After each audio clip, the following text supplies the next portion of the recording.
Let me be real with you. Some of y'all are tired, not sleepy tired, soul tired. You've been praying, you've been working, you've been believing, and it feels like nothing is moving. But hear me, just because you don't see progress doesn't mean progress ain't happening. You're in the process. And the problem is, you're about to quit in the middle of your becoming. Listen to me, everybody wants the glory, but don't nobody want the grind. Everybody wants the reward, but don't nobody want the routine. You want a new life with old habits. You want a breakthrough with broken discipline. It don't work like that. I'm telling you, your talent didn't get you here. Your heart did. And your heart is what's going to carry you through. You can't stop because it hurts. You can't stop because it's hard. You can't stop because nobody's clapping. When you were broke, you didn't quit breathing. When you were hurting, you didn't quit living. So why are you quitting on your dream? Let me say this slow. Quitting is a permanent decision based on a temporary emotion. You don't need more motivation. You need more discipline. When you don't feel like waking up, get up. When you don't feel like studying, study. When you don't feel like pushing, push anyway. Because champions don't win when they feel good. They win when they're exhausted. Some of y'all keep asking God to move mountains, and God is saying, well, move your feet. I'm talking to the person who's been counted out, written off, overlooked. They don't know what you survived. They don't know what you prayed through. They don't know how many times you cried alone. But hear me, what you're walking through is training for where you're about to stand. You are not behind. You are not late. You are being prepared. And if you can just stay in it, if you can just keep showing up, if you can just refuse to quit, I promise you, your best days are not behind you.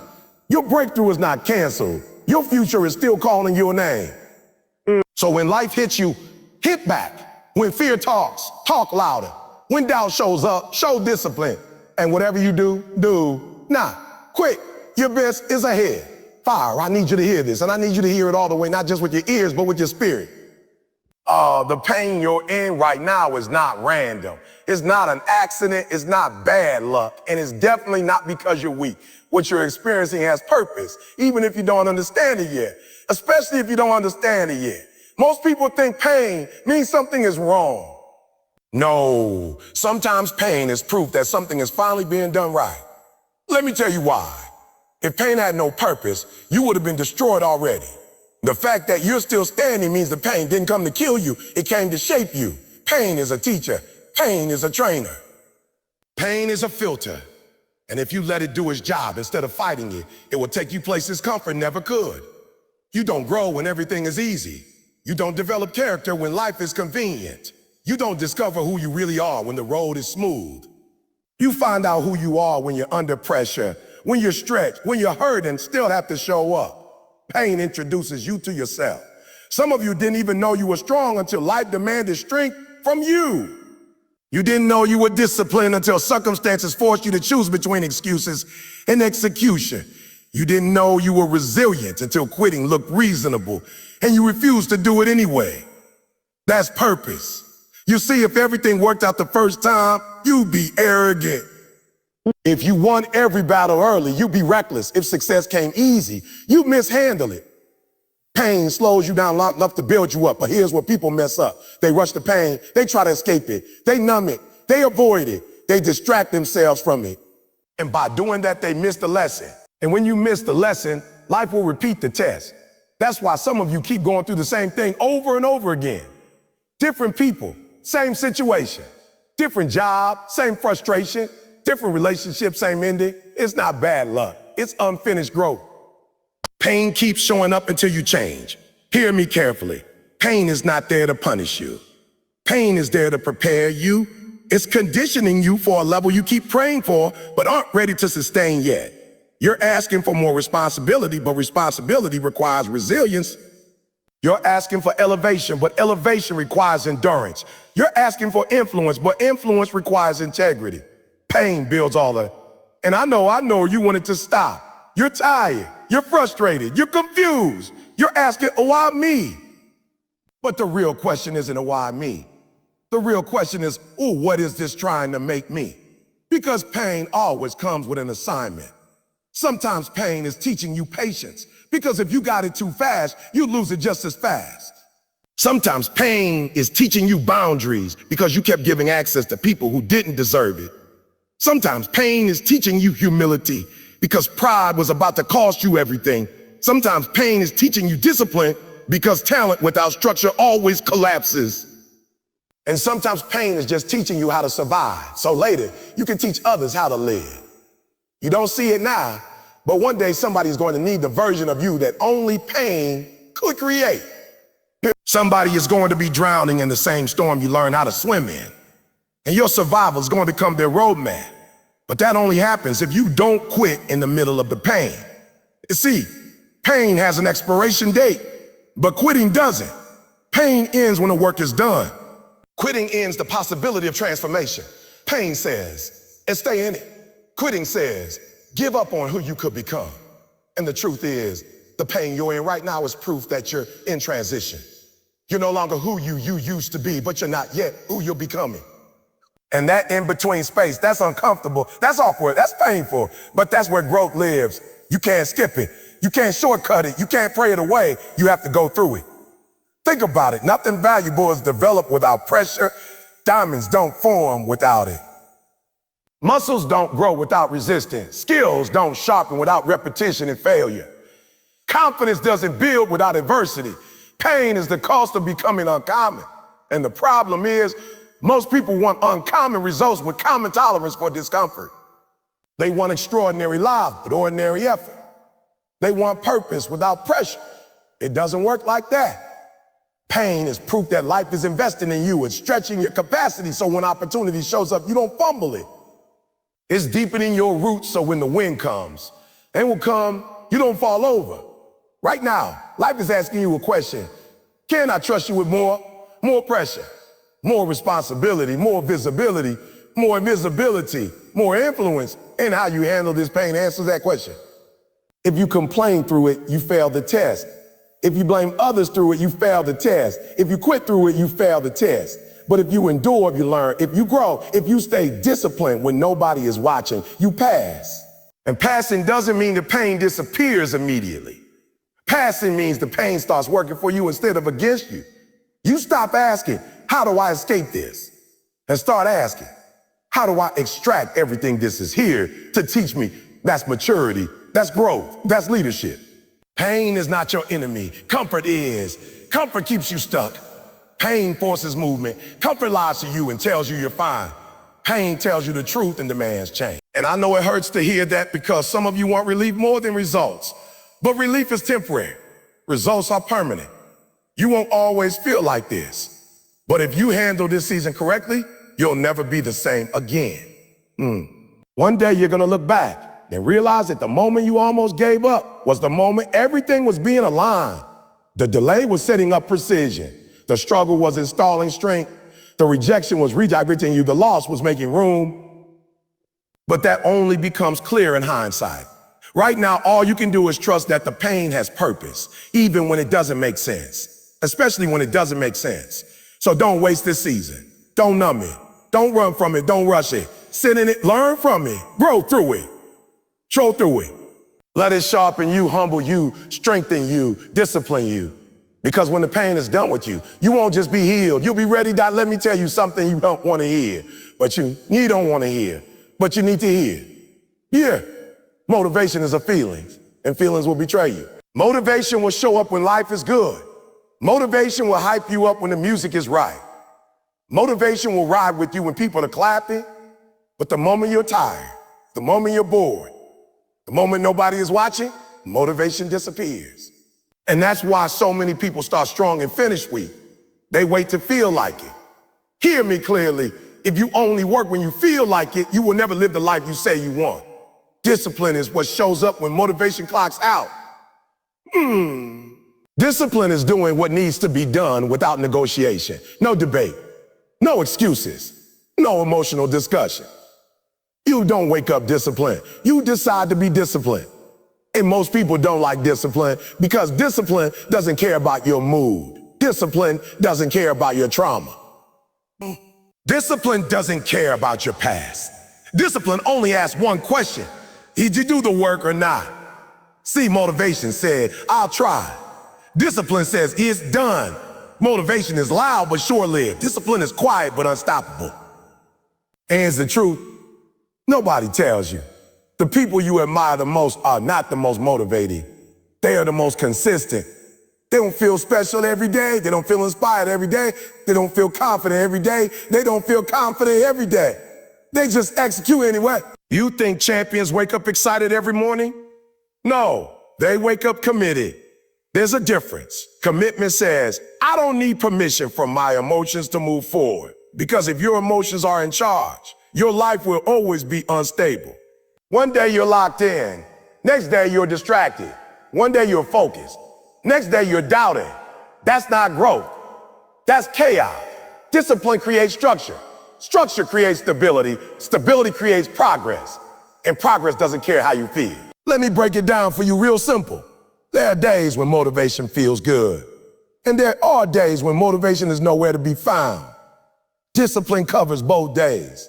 When you're motivated, discipline keeps you from getting arrogant. When you're unmotivated, discipline keeps you from quitting. That's why discipline wins. You don't rise to the level of your goals. You fall to the level of your habits.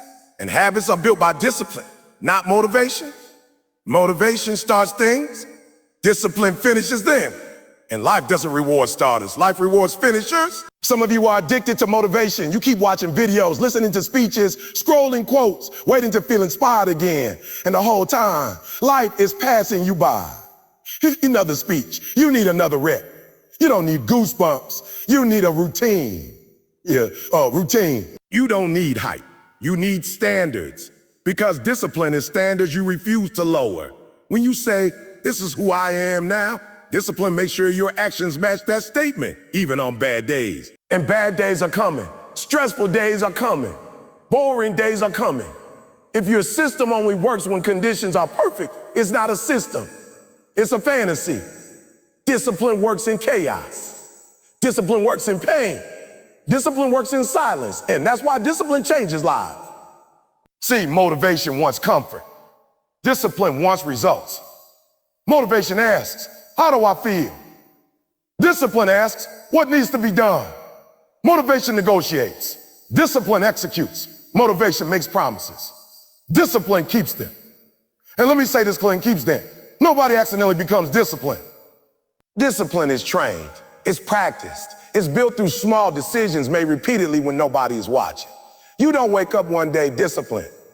You wake up one day tired of your own excuses. That's usually when discipline is born. When you get sick of starting over. When you get sick of disappointing yourself. When you get sick of knowing what to do and not doing it. Discipline is self-respect in action. It's you telling yourself, I don't break promises to me. And that's why discipline builds confidence. Because confidence isn't built by hype. It's built by proof. Every time you do what you say you would do, even when it's hard, you build trust with yourself. And once you trust yourself, nobody can shake you. Motivation can't do that. Motivation lies.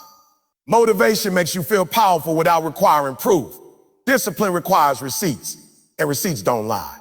Discipline is boring. Discipline is repetitive. Discipline is unglamorous. But discipline is reliable, and reliable people change the world. The reason discipline feels heavy at first is because you're carrying years of inconsistency. You're dragging around unfinished goals, broken routines, and half-kept promises.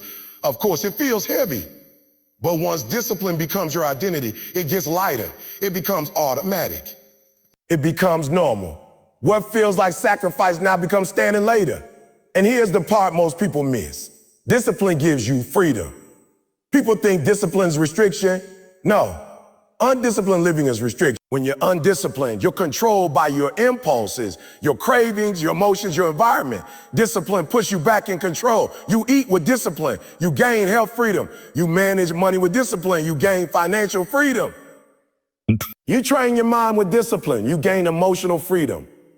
Discipline doesn't trap you. It releases you. Can't sustain that kind of freedom. Motivation runs out. Discipline renews itself through action.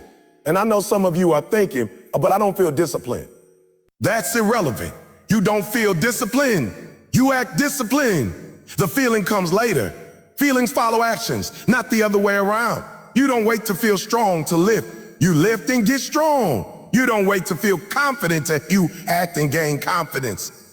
You don't wait to feel discipline. You move in disciplined form. Stop waiting on emotions to give you permission. Emotions are terrible leaders. Discipline is leadership over self. And when you master self-discipline, life gets quiet. Less drama, less chaos, less excuses, more progress, more peace. Because you're no longer negotiating with yourself every day. The decision is already made. You already decided who you are. And once the decision is made, discipline simply enforces it. That's how lives change. That's how legacies are built. That's how people separate themselves, not by motivation, by discipline every single day. Let me be honest with you, because lying to you would be disrespectful. Average effort produces average results. Not sometimes, not maybe, every time. And the reason so many people are frustrated with their lives is not because they lack talent, not because they lack opportunity, not because they lack potential. It's because they keep giving average effort and expecting extraordinary outcomes. That math does not work. You can't plant mediocre seeds and pray for a massive harvest. You can't show up halfway and expect life to reward you fully. Life doesn't respond to intentions. Life responds to intensity. And this is where people get uncomfortable, because average effort feels safe. Average effort lets you hide. Average effort gives you excuses. If you don't give it your all, you can always say, well, I wasn't really trying. That protects your ego, but it also kills your future. See, giving your best requires vulnerability. It requires accountability. It requires you to look in the mirror and say, if this fails, it's not because I didn't try, it's because I need to grow. Most people would rather protect their pride than reach their potential. Average effort looks like showing up late and leaving early. Average effort looks like doing just enough to not get fired. Average effort looks like practicing until it's comfortable, not until it's mastered. Average effort looks like stopping when it starts to hurt. And then people turn around and ask, oh, why am I stuck? Because stuck is the natural outcome of average. Average effort produces average skills. Average skills produce average confidence. Average confidence produces average decisions. And average decisions produce an average life. You don't accidentally drift into excellence. You drift into mediocrity. Excellence requires intentional pressure. Let me say this clearly. The gap between where you are and where you want to be is not luck, it's effort. And not just effort once in a while. Sustained, focused, uncomfortable effort. The kind of effort changes who you are. Most people confuse busy with effective. They confuse movement with progress. They confuse time spent with intensity applied. You can work all day and still be average if your effort lacks focus, urgency, and precision. Average effort is loud about activity, but quiet about results. Extraordinary effort doesn't talk much. It shows. You ever notice the people who are winning don't spend all day explaining why they deserve to win? They're too busy executing. Meanwhile, average effort always comes with explanations. Well, you would have done more, but I was planning to, but I'm trying. It's just high performers don't live in a land of a but. They live in a land of results. And here's the hard truth. If you're getting average results, it's because somewhere in your routine, your standards are average. Your standards for how early you wake up. Your standards for how prepared you are. Your standards for how consistent you stay when motivation fades. Your standards for how much discomfort you're willing to tolerate. Life will never rise above your standards. Average effort is comfortable. It lets you stay the same while pretending you're changing. It lets you feel productive without being transformed. But transformation demands more. It demands that you do what most people won't so you can have what most people don't. That means when others stop at tired, you push to exhausted. When others practice until they get it right, you practice until you can't get it wrong. When others quit because nobody is watching, you lock in because nobody is watching. Because greatness is built in private. You don't become uncommon in public. You become uncommon when no one is clapping, no one is praising, and no one is checking on you. Average effort wants recognition. Extraordinary effort is obsessed with mastery. And mastery requires repetition that feels boring, painful, and invisible. That's why most people don't reach it. They want excitement more than excellence. But life doesn't reward excitement. Life rewards commitment. Average effort keeps you dependent on circumstances. Extraordinary effort makes you adaptable. When you go all in, you develop skills, discipline, and resilience that don't disappear when conditions change. And that's power. Let me say this in a way you won't forget. You can't live an extraordinary life on an average work ethic. It's impossible. You can speak positive all day. You can visualize all day. You can pray all day. But if your effort doesn't match your expectations, disappointment is guaranteed. Faith without work is dead. Dreams without discipline are delusions. And the reason this message hits hard is because deep down you already know when you've been giving average effort. You feel it. That quiet voice that says, you could have done more, that voice doesn't go away. It gets louder over time. That's regret forming. And regret weighs more than effort ever will. People avoid extraordinary effort because they think it costs too much. What they don't realize is average effort costs more, and missed opportunities, wasted potential, and unrealized dreams. Average effort steals slowly, so you don't notice until years are gone. Extraordinary effort is heavy up front, but it pays dividends for a lifetime. And here's the part that really separates people. Extraordinary effort isn't about talent. It's about standards. It's about deciding that average is no longer acceptable for your habits, your mindset, your preparation, your execution. When you raise your standards, your behavior has to follow. You stop asking, is this enough? Some days your best will be messy, but it will never be average, because average is a choice. Excellence is a choice. And every day, whether you admit it or not, you're choosing one or the other. You don't need more time. You don't need more time, so you don't need more permission. You need to stop negotiating with average, because average effort will always give you a reason to quit early, to settle, to slow down, to lower your expectations. Extraordinary effort does the opposite. It pulls more out of you than you thought you had. It forces growth. It builds confidence through proof. It creates momentum that motivation alone never could. And once you experience the results of extraordinary effort, even briefly, you'll never be satisfied with average again. Because you'll realize the truth. You were never tired. You were undercommitted. You were never incapable. You were under challenge. You were never unlucky. You were underinvested. Life doesn't withhold greatness from you. It waits for you to earn it. And average effort will never be enough to collect the life you say you want. Let me slow this down and make sure you really hear what I'm saying, because this is where most people get exposed.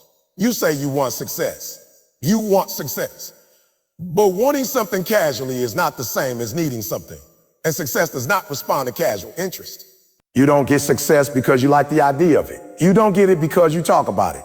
You don't get it because you post quotes or watch video or tell people what you're about to do. Success responds to urgency. The reason most people don't get what they say they want is because they want it like a hobby, not like survival. They want it when it's convenient. They want it when it doesn't cost too much. They want it when it doesn't disrupt their comfort. But let me ask you something real simple. When you need air, do you negotiate? When you're underwater, do you say, I'll breathe tomorrow? When your lungs are burning, do you check your schedule first? No. When you need air, nothing else matters. That's the level of desired success required. Not excitement, not interest, not motivation, desperation. And I don't mean desperation like panic, I mean desperation like clarity, like focus, like elimination. When you need something to live, distractions disappear. Excuses disappear. Options disappear. All that's left is action. See, the problem is not that you don't want success. The problem is you want comfort just as much, and comfort is winning. Every time you choose sleep over preparation. Every time you choose entertainment over execution. Every time you choose easy over necessary. That's you telling life what you really want. Your calendar tells the truth. Your habits tell the truth. Your sacrifices tell the truth, not your words. When you want success like you want to breathe, you don't need reminders. You don't need hype. You don't need somebody to chase you down. You wake up with it on your mind. You go to sleep thinking about it. You rearrange your life around it because it's not an option. It's oxygen. People say, I'll give it everything I've got. No, you won't. You'll give it what's left after you give everything else your best. That's not hunger. That's leftovers. Hunger says it. This comes first. And hunger doesn't mean reckless. Hunger means discipline. Hunger means intentional. Hunger means you're willing to do the boring work, the lonely work, the uncelebrated work, because breathing isn't glamorous either, but you do it anyway. You don't clap for oxygen. You just need it. When success becomes oxygen, you stop explaining yourself to people who don't understand your grind. You stop arguing with doubters. You stop looking for approval. You stop waiting for perfect conditions. You move because people who are starving don't debate, they act. Most people aren't blocked. They're comfortable. And comfort is the most dangerous place you can live because it convinces you that tomorrow is guaranteed. Tomorrow is not guaranteed. That's why urgency matters. When you want success like you want to breathe, procrastination feels painful. Wasted time feels disrespectful. Half effort feels unbearable. You can't tolerate inconsistency. Persistency threatens survival. And that's why some of you keep slipping back. You haven't raised the stakes high enough. You keep telling yourself, if it doesn't work out, I'll do something else. As long as you have a backup plan for comfort, you'll never fully commit to growth. Survival doesn't have backups. You either breathe or you don't. Now let me be clear. Wanting success like oxygen doesn't mean burnout. Doesn't mean chaos. It means priority. It means structure. It means you stop wasting energy on things that don't move you forward. You stop spending time with people who drain you. You stop consuming content that weakens you. You stop habits that cost you momentum. Not because you're better than anyone, but because you're serious. And seriousness makes people uncomfortable. They'll say you've changed. They'll say you're obsessed. They'll say you're doing too much. Good. People said the same thing about you when you learned how to breathe on your own too. Nobody criticizes oxygen. They criticize focus they don't have. Wanting success like you want to breathe means you're willing to look stupid while learning, willing to fail publicly, willing to be misunderstood, willing to sacrifice short-term pleasure for long-term freedom. Because when you need air, pride doesn't matter. And let me say this clearly. You don't accidentally want something at this level. This kind of hunger usually comes from pain, from being tired of being tired of being tired, from being done with excuses, from realizing nobody is coming to save you. And that's when the switch flips. That's when you stop asking for permission. That's when you stop waiting for confidence. That's when you stop needing validation. You just do the work. People ask, how bad do you want it? But that question is too soft. The real question is, too soft. The real question is, what are you willing to give up? Sleep, comfort, entertainment, old versions of yourself. Because oxygen demands priority over everything else. And if success is not demanding that level of sacrifice from you, then it's not oxygen yet. It's a preference. Preferences change. Oxygen doesn't. You don't negotiate with oxygen. You don't schedule oxygen. You don't fit oxygen in. When you have time, you build your entire life around it. That's why people who really make it seem extreme, they are extreme because survival is extreme. They don't work harder because they're special. They work harder because they've decided failure is not acceptable, not embarrassing, not inconvenient, not uncomfortable, unacceptable. And when something becomes unacceptable, behavior changes automatically. You stop saying, I'll try. You start saying, I will. You stop waiting to feel ready. You prepare until ready is irrelevant. You stop asking, what if I fail? You start asking, what if I don't give everything? That question will haunt you longer than failure ever could. Because failure teaches, regret corrodes. Wanting success like you want to breathe means you don't need perfect circumstance. You create momentum in imperfect condition. You don't need balance. You need progress. Balance comes later. You grind now so you can breathe easy later. And here's the part nobody talks about. When success becomes oxygen, discipline becomes natural. You don't have to force consistency. You don't have to beg yourself to show up. You don't have to rely on motivation. You move because not moving feels dangerous. And that's the level you have to reach. Not hype, not excitement, not inspiration. Survival. Until your dream is no longer optional. Until your calling is no longer negotiable. Until quitting feels like suffocation. That's when things change. Not because life got easier, but because you got hungrier. Let me get straight to it. Because dancing around this will only keep you comfortable. And comfort is the enemy of everything you say you want. You say you want success. But wanting something in theory and wanting something in reality are two very different things. Wanting success the way most people want it is polite. It's conditional. It sounds good when you say it out loud, but it disappears the moment it asks too much of you. It asks too much of you. And success does not respond to politeness. Success responds to urgency. There is a difference between liking the idea of winning and needing to win. There is a difference between being interested and being committed. There's a difference between saying, I want in, and living like I can't survive without it. Most people want success the same way they want a vacation. Only if it fits their schedule. Only if it doesn't disrupt their routine. Only if it doesn't cost too much energy. And then they wonder why nothing changes. Because survival level desire changes behavior automatically. When you want air, you don't need motivation. You don't need encouragement. You don't need reminders. You don't need a vision board. Your body takes over. Everything else becomes secondary. Your pride disappears. Your distractions disappear. Your excuses disappear. That's the level of wanting that success requires. Not hype, not talk, not intention, desperation. And before you get uncomfortable with that word, understand this. Desperation doesn't mean chaos. It means clarity. It means priority. It means focus so sharp that unnecessary things fall away on their own. When something becomes oxygen, you don't fit it into your life.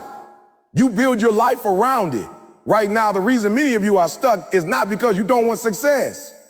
It's because success is competing with too many other things and losing.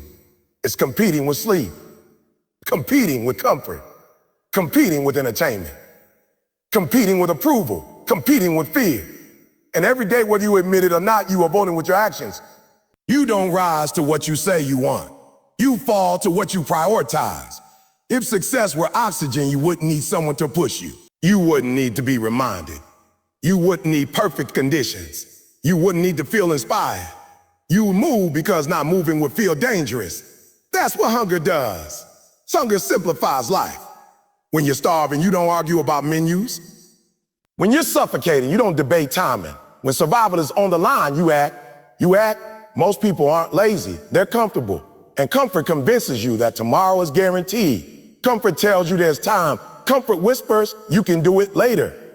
Comfort makes procrastination feel reasonable. But oxygen doesn't wait. And here's the hard truth. As long as you have a comfortable backup plan, you will never fully commit to growth. As long as failure feels acceptable, effort will always be negotiable. People who change their lives reach a point where staying the same hurts more than changing. That's when success stops being a preference and starts becoming a necessity. That's when excuses stop making sense. Stop making sense. That's when you stop asking people to understand you. That's when you stop explaining why you're tired. Because when you need air, nobody has to understand why you're breathing. When success becomes oxygen, your habits change without you forcing them. You stop staying up late doing nothing because wasted time feels disrespectful. You stop surrounding yourself with people who drain you because energy becomes valuable. You stop consuming content that weakens you because your mind is part of survival. You don't do these things because you're better than anyone else. You do them because you're serious. And seriousness makes people uncomfortable. They'll say you've changed. They'll say you're obsessed. They'll say you're doing too much. But nobody criticizes a drowning person for fighting to breathe. They criticize focus they don't have. Most people want balance before they earn momentum. They want rest before they put in the work. They want results without rearranging their lives. But oxygen doesn't negotiate with balance. There are seasons where balance is a luxury you can't afford. You grind now so you can breathe later. Wanting success like you want to breathe means you don't need perfect confidence. You move scared. You don't need full clarity. You move with partial understanding. You don't need guaranteed outcomes. You move because standing still feels worse. You stop asking, what if I fail? And start asking, what if I don't give everything? Because that question will haunt you longer than failure ever could. Failure hurts, but regret corrodes. When success is oxygen, discipline stops feeling like punishment. It becomes protection. It becomes a structure that keeps you alive. You don't have to force yourself to be. Consistency becomes survival behavior. You don't negotiate with your standard. You don't lower the bar on hard days. You don't wait until you feel like it because nobody until you feel like it because nobody breathing. And this level of hunger usually doesn't come from comfort. It comes from pain, from disappointment, from realizing potential means nothing without execution, from getting tired of starting over, from looking at your life and knowing deep down that you're capable of more. That's when something snaps. Oh, that's when you stop blaming circumstances. That's when you stop waiting for permission. That's when you stop needing validation. You realize nobody is coming.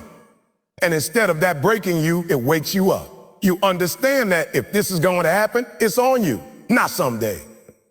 Not when things slow down. Not when you feel ready. Nah, when success becomes oxygen, you don't need external pressure. Internal pressure is enough. You hold yourself accountable.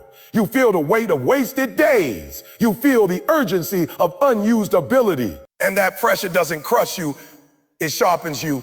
You stop living like time is endless. You stop treating opportunities casually. You stop letting fear make decisions for you because fear can't breathe for you. At some point, you have to want your future more than you want your comfort. You have to want growth more than you want approval. You have to want progress more than you want peace in the moment. Peace comes later. First comes commitment. And commitment at this level doesn't look pretty. It looks lonely. It looks repetitive. It looks boring. It looks misunderstood. It looks like doing the same right things over and over with no applause. But oxygen isn't exciting either. It's just necessary. And when you finally reach the point where quitting feels like suffocation, where excuses feel insulting, where half effort feels unbearable, that's when things start to shift. Not because life got easier, but because you finally decided that success is no longer optional. Let me tell you something that's uncomfortable but necessary. Because if you don't hear this, you'll keep circling the same mountain, pretending you're moving forward. Excuses feel good in the moment, but they are expensive. They cost you time. They cost you growth. They cost you self-respect. And if you let them live long enough, they cost you your destiny. Excuses delay destiny. Ownership accelerates it. And the reason that hits hard is because excuses are sneaky. They don't show up looking like weakness. They show up looking like logic, like justification, like a valid reason. They sound responsible. They sound reasonable. They even sound smart, but they're still excuses. An excuse is anything you use to avoid full responsibility for your life. It doesn't matter how true it sounds. It doesn't matter how painful your past was. It doesn't matter how unfair the situation is. If it stops you from taking action, it's an excuse. And here's the part most people don't want to admit. Excuses protect your ego, not your future. They give you a reason to stay the same without feeling guilty about it. They let you explain failure instead of confronting it. Ownership does the opposite. Ownership strips you naked. No hiding, no blaming, no pointing fingers. Just you, the mirror, and the truth. And the truth is this: the moment you take ownership, your power comes back. You lose power every time you blame something outside of you. When it's the economy, the system, your parents, your boss, your partner, your past, your life is now in someone else's hand. You can complain all day, but you can't change what you don't control. Ownership says, I may not have caused everything that happened to me, but I am responsible for what happens next. That's grown man talk. That's grown woman talk. And most people avoid ownership because it's heavy. It means you can't hide behind your story anymore. It means you can't say this is just how I am. It means you can't wait on someone else to fix it. It means you have work to do. Excuses love company. Ownership loves solitude. Because when you take ownership, you stop looking for agreement. You stop needing people to validate your struggle. You stop explaining yourself. You start fixing. And fixing doesn't care about fairness. Fixing cares about results. You can be right and still be stuck. You can be justified and still be broke. You can be hurt and still be responsible. Life does not reward explanations. Life rewards execution. That's why excuses are so dangerous. They make you feel productive without producing anything. You talk about why things didn't work instead of doing what it takes to make them work. And the more you explain, the less you execute. Ownership is quiet. It doesn't announce itself. It just moves. Ownership looks like saying, I'm about to do enough. Ownership looks like saying, I need to get better. Well, ownership looks like saying, I messed that up and I'm going to fix it. no drama, no story, no victim narrative, just act. And here's the truth, nobody likes. Ownership doesn't mean everything is your fault. It means everything is your responsibility. There's a difference. Your upbringing may not be your fault. Your trauma may not be your fault. Your lack of exposure may not be your fault. But healing is your responsibility. Growth is your responsibility. Breaking patterns is your responsibility. Because nobody else is coming to do it for you. Excuses keep you emotionally attached to the past. Ownership forces you to build the future. And the past is familiar even when it's painful. The future requires effort, discipline, and uncertainty. That's why excuses feel safer. Excuses let you stay the same person and still feel justified. Ownership requires you to evolve. And evolution hurts. It hurts to admit you wasted time. It hurts to admit you settled. It hurts to admit you knew better but didn't do better. But pain from truth heals. Pain from excuses rots. Ownership doesn't ask, who's to blame? Ownership asks, what's my next move? And that shift changes everything. The moment you take ownership, you stop waiting. You stop hoping someone notices. You stop waiting for permission, validation, or rescue. You realize this is on me, and that realization is terrifying, but it's also freeing because if it's on you, you can change it. Excuses say, I can't because ownership said I will, despite excuses keep you reacting to life. Ownership puts you in the driver's seat. And once you take ownership, excuses start sounding weak. Even to you, you hear yourself saying them and something inside you cringes. Because deep down, you know they're not helping. They're just comfortable. And comfort is expensive. Ownership demands standard. It demands consistency. It demands that you stop lying to yourself about effort. It demands that you stop romanticizing struggle and start solving problems. And the reason people resist ownership is because it removes the safety net of blame. If you fail, you can't point fingers. If you fall short, you can't say, they didn't give me a chance. You have to say, I didn't deliver. And that's heavy. But heavy things build strong people. Every high-level individual you admire lives in ownership. They don't waste energy explaining why something didn't work. They immediately ask, what can I control? Because control equals progress. Ownership accelerates destiny because it removes delay. No waiting, no excuses, no emotional detours, just adjustment and movement. You fail, adjust. You fall short, train harder. You get rejected, improve your value. No spirals, no pity parties, just progress. And don't get it twisted. Ownership doesn't mean you don't feel pain. It means you don't live in it. It means pain doesn't get the final word. You acknowledge it. You learn from it. Then you move forward. Excuses, on the other hand, turn pain into identity. They turn setbacks into stories you tell over and over until they define you. Ownership refuses that. Ownership says, this happened, but it's not who I am. And once you live there, momentum starts building. You stop wasting time arguing with reality. You stop expecting fairness from a world that owes you nothing. You stop waiting for ideal conditions. You start creating leverage. Because destiny doesn't show up for people who explain their circumstance. Destiny shows up for people who take responsibility for them. Every level you want to reach will demand more ownership than the last. More discipline, more honesty, more self-leadership. And if you can't own where you are, you'll never earn where you want to be. Ownership is the line between people who stay stuck and people who move forward. It's the difference between potential and results. Between dreams and execution. The moment you stop explaining and start owning, your life starts moving faster. Not because it gets easier, but because you finally stop slowing it down.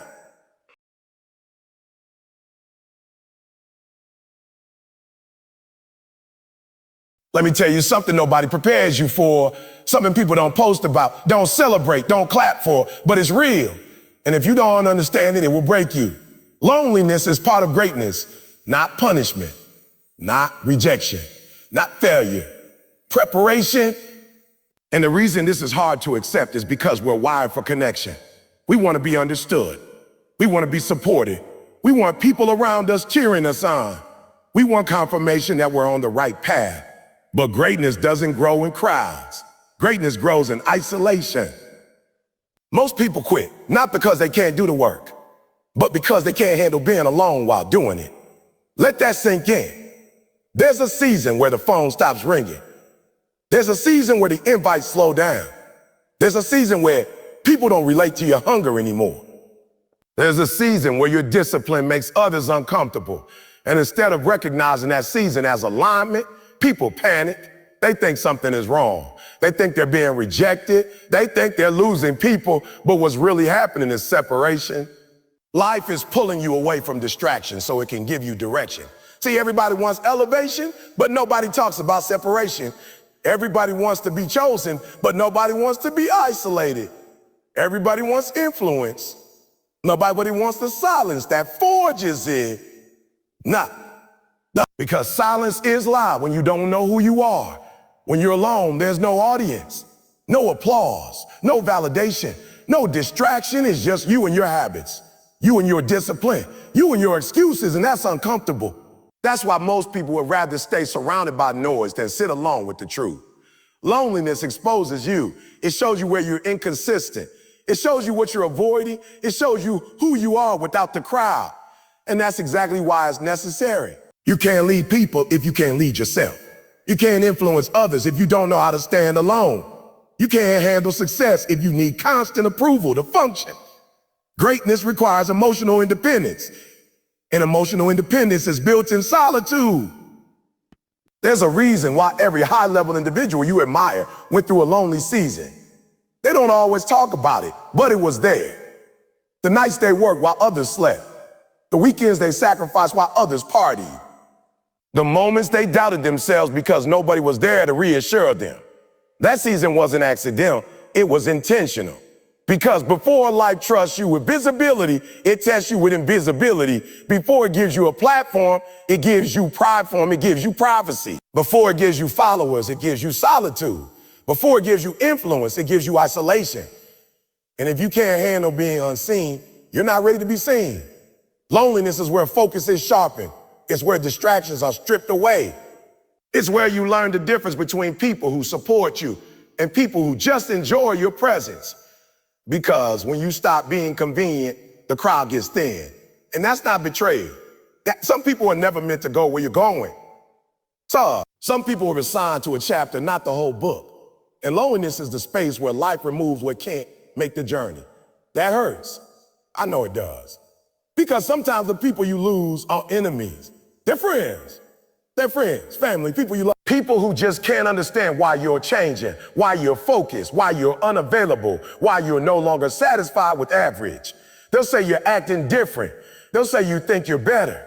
They'll say you're doing too much. But what they're really saying is, your growth is reminding them of their comfort. And instead of joining you, they distance themselves. That's the cost.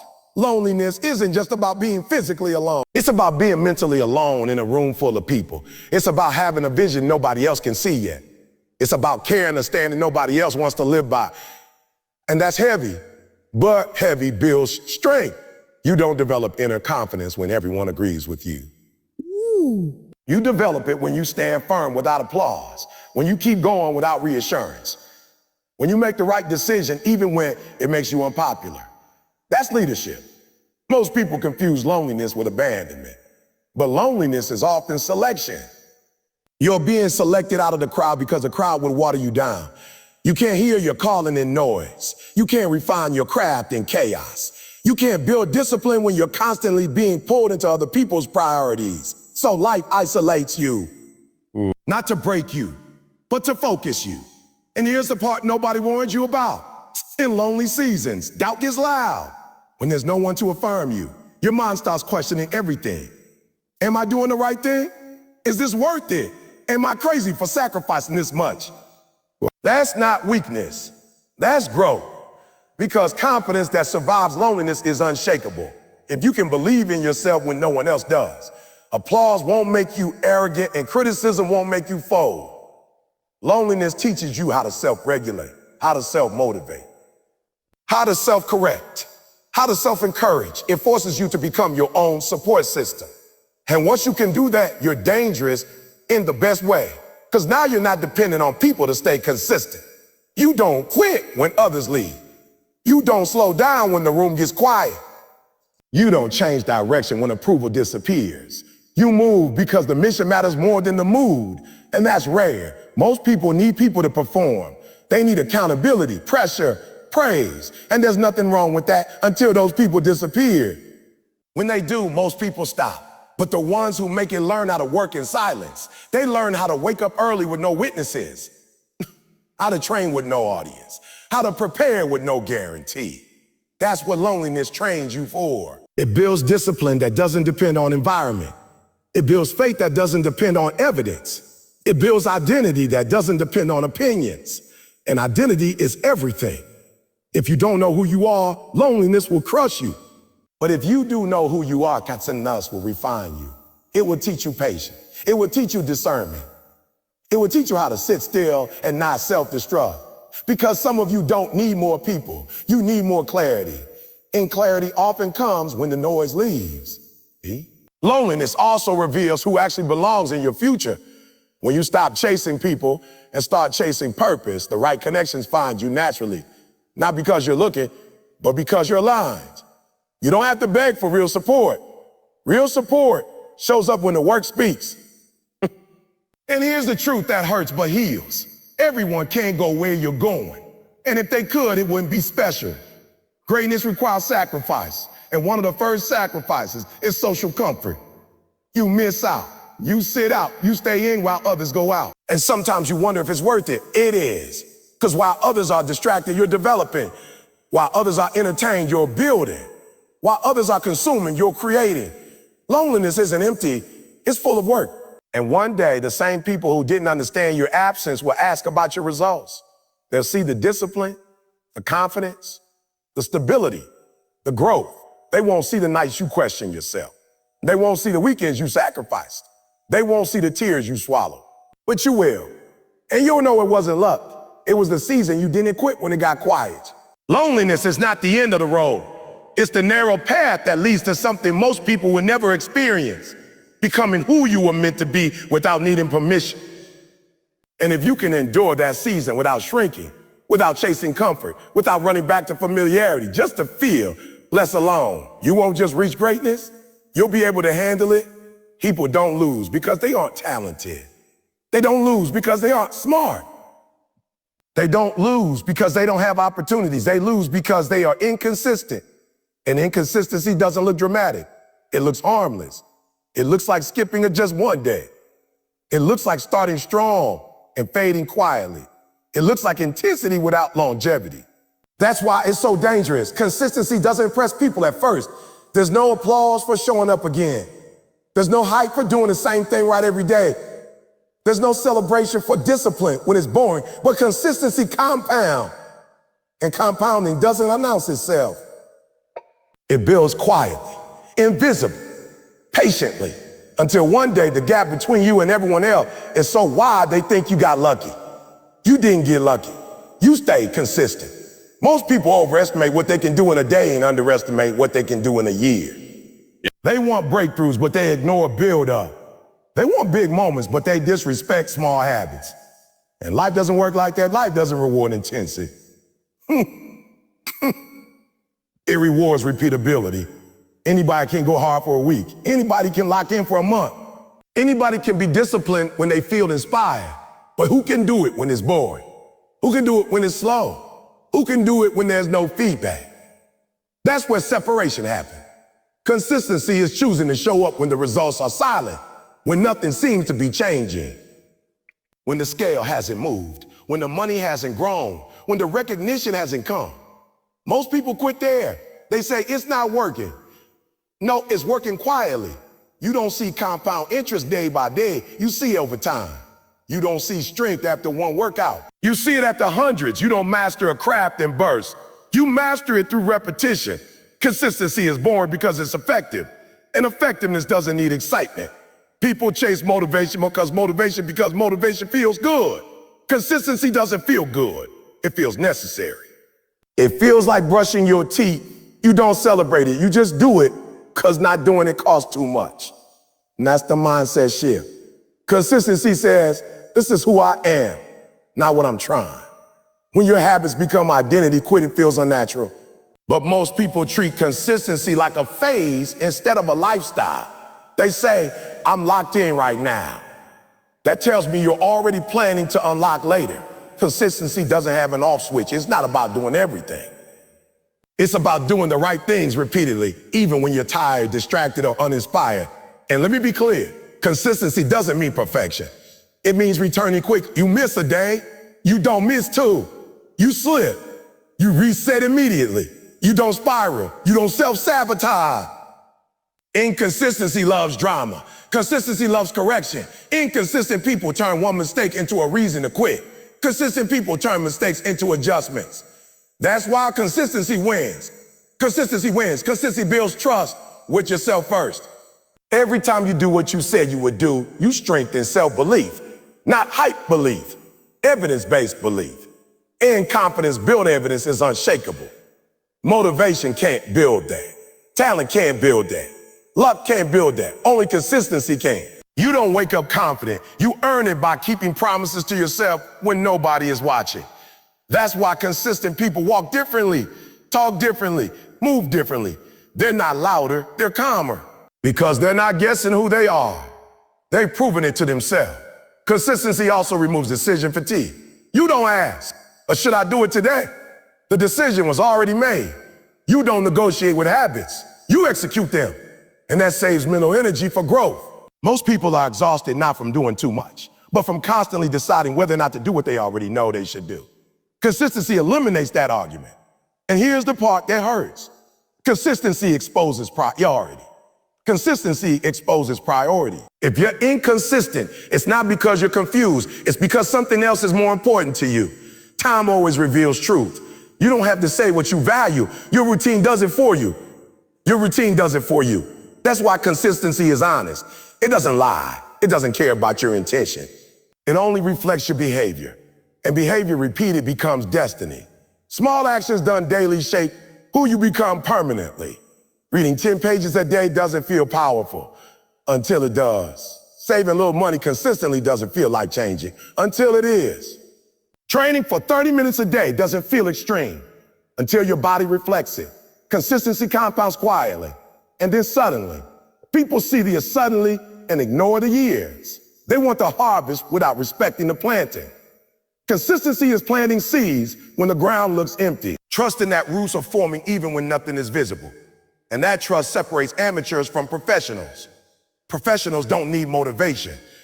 They need a schedule. They don't rely on feelings. They rely on system. They don't chase excitement, they chase execution. That's why they win. Consistency also protects you from emotional swings. When life is good, you don't get reckless. When life is bad, you don't collapse. You keep moving. Because your identity isn't tied to outcomes. It's tied to habits. You don't need to feel good to act right. You don't need to feel confident to stay consistent. You don't need to feel inspired to show up. You just show up. And showing up daily builds momentum that motivation never could. Momentum makes hard things easier. What once felt heavy becomes normal. What once felt impossible becomes routine. And routine builds mastery. Mastery doesn't come from bursts of effort. It comes from thousands of small, correct repetitions. That's why consistency beats intensity every time. Intensity burns out. Consistency builds endurance. Intensity looks impressive. Consistency looks boring, but boring when? People underestimate boring. They don't realize boring is where discipline lives, where excellence is trained, where greatness is forged. Nobody becomes elite accidentally. They become elite by doing ordinary things extraordinarily well, over and over again. And that's consistency. Consistency also humbles you. You realize progress is earned, not rushed. You stop chasing shortcuts. You stop believing hype. You respect the process because the process is working. You don't need miracles when you have momentum. And momentum comes from consistency. Every level you want will demand a higher level of consistency than the last. You can't inconsistently live a consistent life. You can't randomly show up and expect stable results. Life mirrors your rhythm.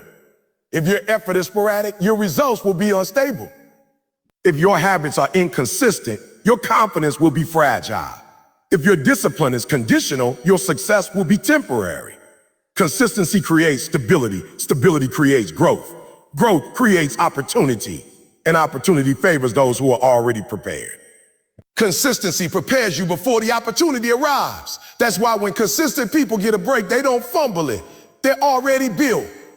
They've already practiced. They've already failed properly. They don't rise to the occasion. They fall back on their habits.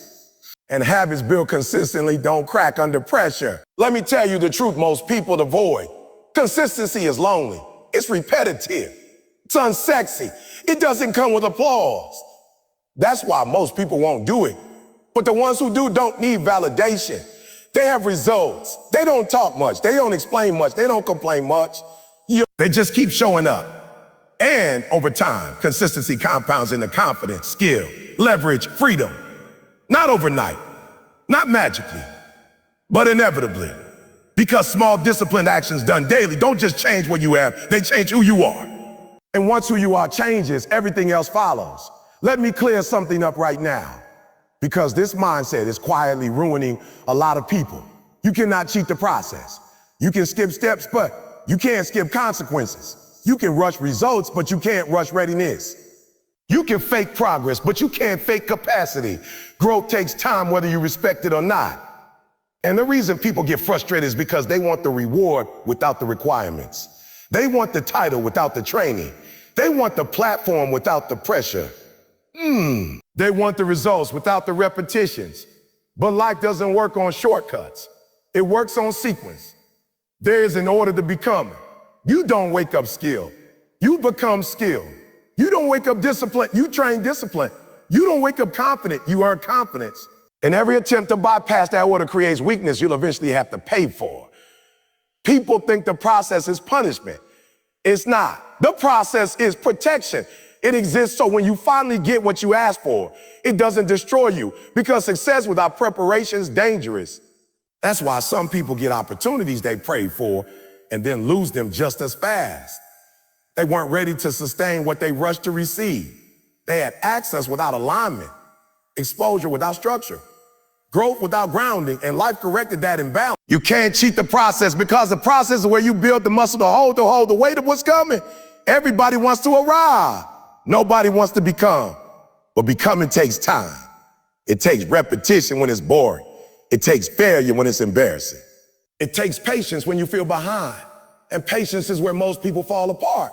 We live in a world that celebrates speed, fast results, overnight success, instant gratification. But what they don't show you is the decade it took to look like overnight. They don't show you the years of being ignored, the reps nobody counted, the mistakes nobody clapped for. Because that part doesn't sell, but that part matters. You don't grow in leaps, you grow in layers. And layers take time to form. If you rush them, the foundation cracks. That's why rush success often collapses under pressure. There was no depth, no roots, no resilience. The process builds all of that. It builds humility because you fail a lot. It builds discipline because you can't rely on motivation. It builds discernment because you learn what works and what doesn't. You don't get those things by skipping step. You get them by staying.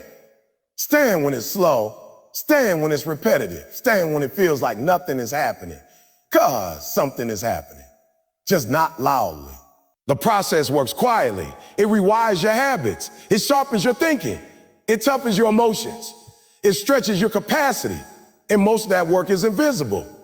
That's why people quit too early. They judge progress by what they can see instead of what's being built internally. You want external change before internal alignment.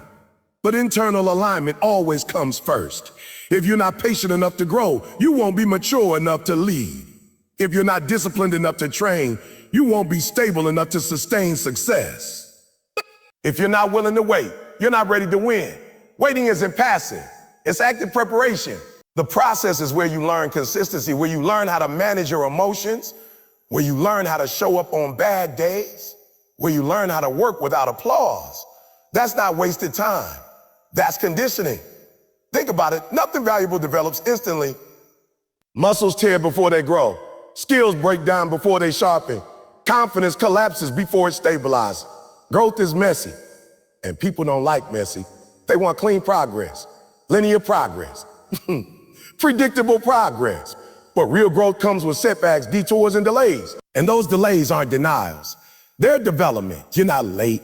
You're not late. You're not stuck. You're strengthening. You're not failing. You're being refined. It looks like comparing your chapter 1 to someone else's chapter 20. It looks like rushing decisions because you're tired of waiting. And rushing always creates regret. Because when you skip the process, you skip the lessons. And lessons skipped, the lessons repeated, usually at a higher cost. Life will make sure you learn what you try to avoid. You can rush the grind, but you can't rush wisdom. You can rush exposure, but you can't rush character.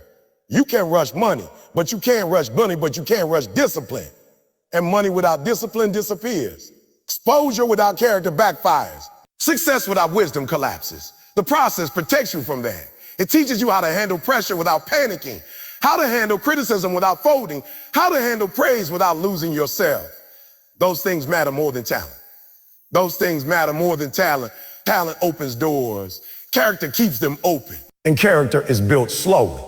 That's why the process feels long. Because it's not just changing what you do, it's changing who you are. You're unlearning habits. You're rewiring thinking.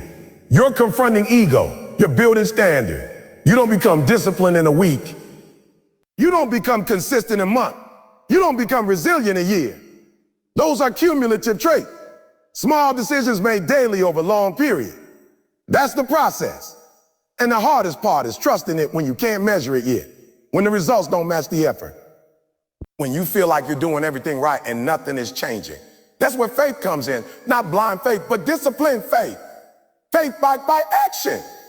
Faith that by action. Faith that keeps showing up even when progress is invisible. Most people quit there. They say it shouldn't take this long. But according to who? Your timeline isn't the standard. Your impatience isn't evidence. Your frustration doesn't mean something's wrong. It usually means you're being stretched. The process stretches you so your capacity matches your future. Because what you're asking for requires a version of you that doesn't exist yet. The process builds that version. And yes, it's uncomfortable. Growth always is. You're becoming someone new. Of course it feels unfamiliar. You're shedding old habits. Of course there's resistance. But resistance is part of growth. If it were easy, everyone would do it. If it were quick, everyone would finish. If it didn't require patience, it wouldn't produce strength. The process is what separates people who want results from people who can handle results, from people who can handle results. Anybody can receive something. Few can sustain it. Sustainability is built slowly. That's why the process forces repetition. Same work, same standards, same discipline, day after day. Not because life is cruel, but because repetition creates mastery. Mastery doesn't come from shortcuts. It comes from respect for fundamentals. Doing the basics correctly for a long time. That's unglamorous. That's lonely. That's frustrating. But it works. You don't get strong from one workout. You don't get wise from one lesson. You don't get confident from one win. You get those things by staying consistent long enough for them to compound. And compounding takes time. The process also humbles you. It reminds you that you're not entitled to results just because you showed up once.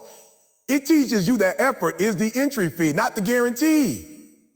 That humility keeps you teachable. And teachable people grow faster in the long run. People who rush think they already know enough. People who respect the process stay curious, stay disciplined, stay grounded. That's why they last. The process doesn't just prepare you for success. It prepares you for pressure. Because pressure will come, expectations will rise, responsibilities will increase. And if you skip the process, pressure will expose you. But if you stay, pressure will activate you. You won't panic, you won't fold. You won't self-destruct. Because you've been here before in smaller ways over longer time. That's what the process does.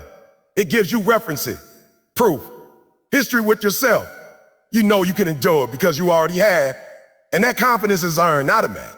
So when it feels slow, when it feels repetitive, when it feels like nothing is happening, don't disrespect the process. You're not being delayed, you're being developed. And development takes time. Always has. Always will. There is no shortcut for becoming solid. There is no hack for building depth. There's no cheat code for growth. Only patience. Only discipline. Only consistency and time. Respect the process or repeat the lesson. Let me talk to the part of you that's been tired for a long time, because this isn't about effort anymore. This is about pressure. Pressure is unavoidable. Pressure is not a sign that something is wrong. Pressure is the price of purpose.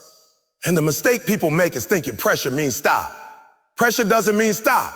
Pressure means strength is being formed. You don't discover who you are when things are easy. Easy doesn't reveal anything. Easy hides weaknesses. Easy covers cracks. Easy lets you pretend. Pressure exposes. Pressure reveals your habits, your discipline, your mindset, your emotional control. Pressure shows you whether you trained or just taught, whether you prepared or just hoped. And most people break under pressure, not because the pressure is too heavy, but because they never trained for it. You don't rise to pressure. You fall to the level of your preparation. That's why pressure feels personal. It feels like life is attacking you specifically, like the weight is unfair. Like others aren't carrying what you're carrying, but pressure is selective. Pressure only comes to people who are capable of carrying more. You don't put heavy weight on weak structures. You don't test fragile materials. You don't refine what has no value. Pressure comes because there's something in you worth refining. But here's the part nobody tells you. Pressure doesn't ask for permission. It shows up unannounced. It stacks. It multiplies. It doesn't wait until you feel ready. It comes when you're already tired. It comes when resources are low. It comes when support feels distant, and that's intentional because pressure isn't meant to be comfortable. It's meant to condition you. Pressure teaches you how to stay calm when everything is loud, how to think clearly when emotions are heavy, how to make decisions when fear is present. Those are leadership skills. You don't learn those in comfort. Pressure also exposes dependency. When pressure hits, whatever you relied on that wasn't solid starts to crumble. Motivation disappears. External validation goes quiet. Feelings become unreliable. And suddenly you realize what you're really built on. If your foundation is discipline, you stand. If your foundation is habit, you endure. If your foundation is character, you stabilize. But if your foundation is emotion, pressure will shake you. That's why pressure feels dangerous to people who never build systems, who never train consistency, who never practiced emotional regulation. They relied on feeling good. Pressure doesn't care how you feel. Pressure demands execution. And here's the truth. Pressure doesn't destroy people. Lack of skill under pressure does. You can't think your way through pressure if you never practiced. You can't talk your way through pressure if you never trained. You can't pray your way out of pressure if you never prepared. Pressure reveals preparation.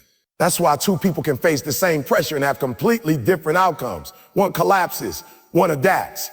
Same weight, different capacity. Capacity is built over time, through repetition, through failure, through stress, through staying when quitting would have been easier. Pressure expands capacity if you don't panic. But panic shrinks performance.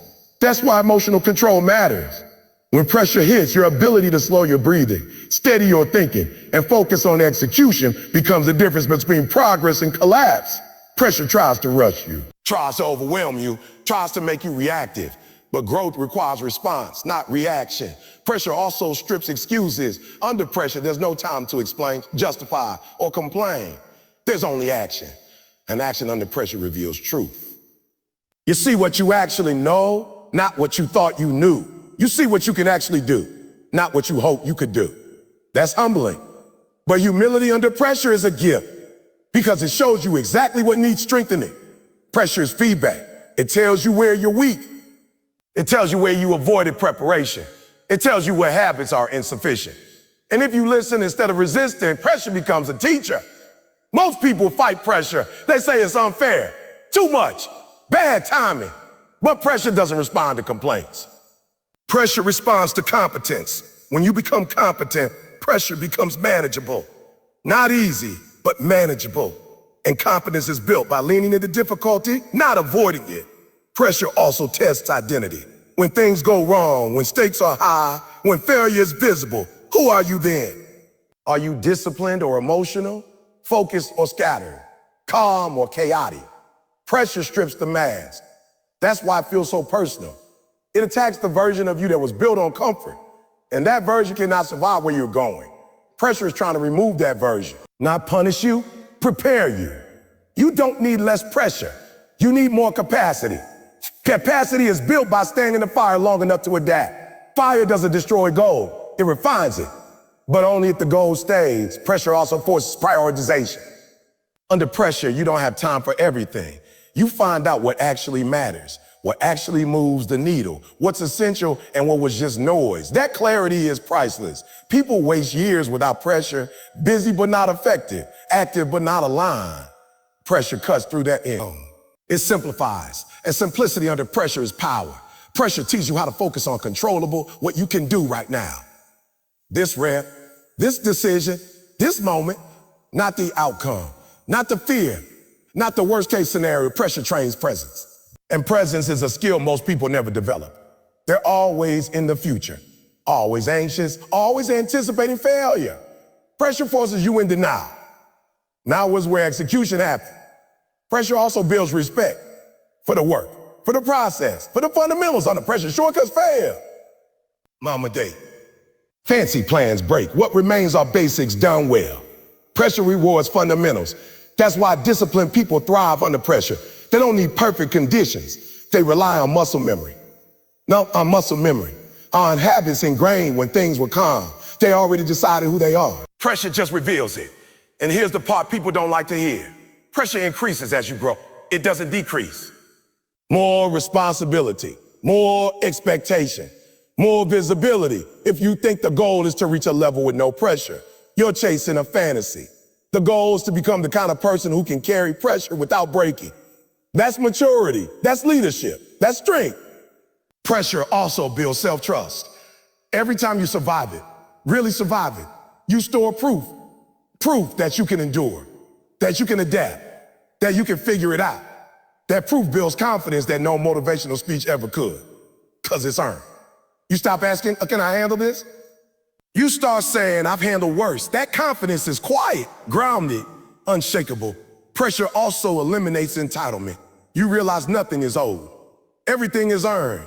And that mindset keeps you sharp. Titled people collapse under pressure because they expect relief. Disciplined people endure because they expect resistance. Expectation shapes response. If you expect pressure, you prepare for it. If you expect ease, pressure shocks you. That's why preparation matters. Pressure isn't an emergency, it's an environment. An environment you must learn to operate in. And once you do, pressure stops feeling like an enemy and starts feeling like confirmation. Confirmation that you're in the arena, confirmation that you're trusted with responsibility, confirmation that you're growing. Pressure doesn't mean you're failing, pressure often means you're leveling up. But leveling up always feels heavy at first, because new levels require new strength. And strength is never built without resistance. Pressure is resistance. So when the weight feels heavy, don't ask why it's happening. Ask what it's building. Ask what skill is demanding, what habit is exposing, what weakness is pointing to. Pressure always has a message. And if you don't run from it, if you learn from it, it won't crush you, it will shape you. Pressure doesn't destroy the prepared, it reveals them. Let me tell you the truth, most people never sit with long enough to change. Nobody is coming to save you. No perfect timing, no magical opportunity, no person showing up to suddenly make it easier. And the sooner you accept that, the faster your life changes. Because waiting is a silent killer. People don't usually quit loudly, they quit by waiting. Waiting to feel ready, waiting to feel confident, waiting for conditions to improve, waiting for fear to go away, waiting for clarity. And while they're waiting, time is moving. Dreams don't die from failure, they die from delay. Taking responsibility doesn't feel good at first. It feels heavy, it feels unfair, it feels like pressure. Because once you accept responsibility, excuses stop working. You can't blame your past anymore. You can't blame people anymore. You can't blame circumstances anymore. All that's left is ownership. And ownership is uncomfortable because it puts the outcome back in your hands. But ownership is also freedom. Because if it's your responsibility, then it's also your power. Most people don't want responsibility. They want relief. They want someone else to fix it. Someone else to motivate them. Someone else to believe for them. Someone else to push them. But nobody can carry your future for you. Support can help, but it can't replace ownership. Motivation can inspire, but it can't substitute discipline. Advice can guide. Execution is personal. And the moment you stop waiting and start owning, everything shifts. You stop asking, why is this happening? To me, you start asking, what am I gonna do about it? That question changes behavior. Responsibility forces clarity. When you know it's on, you get serious. You stop romanticizing struggle. You stop pretending effort is enough. You stop talking and start adjusting. Because now there's no backup plan built on excuses. Responsibility also exposes maturity. Immature people externalize everything.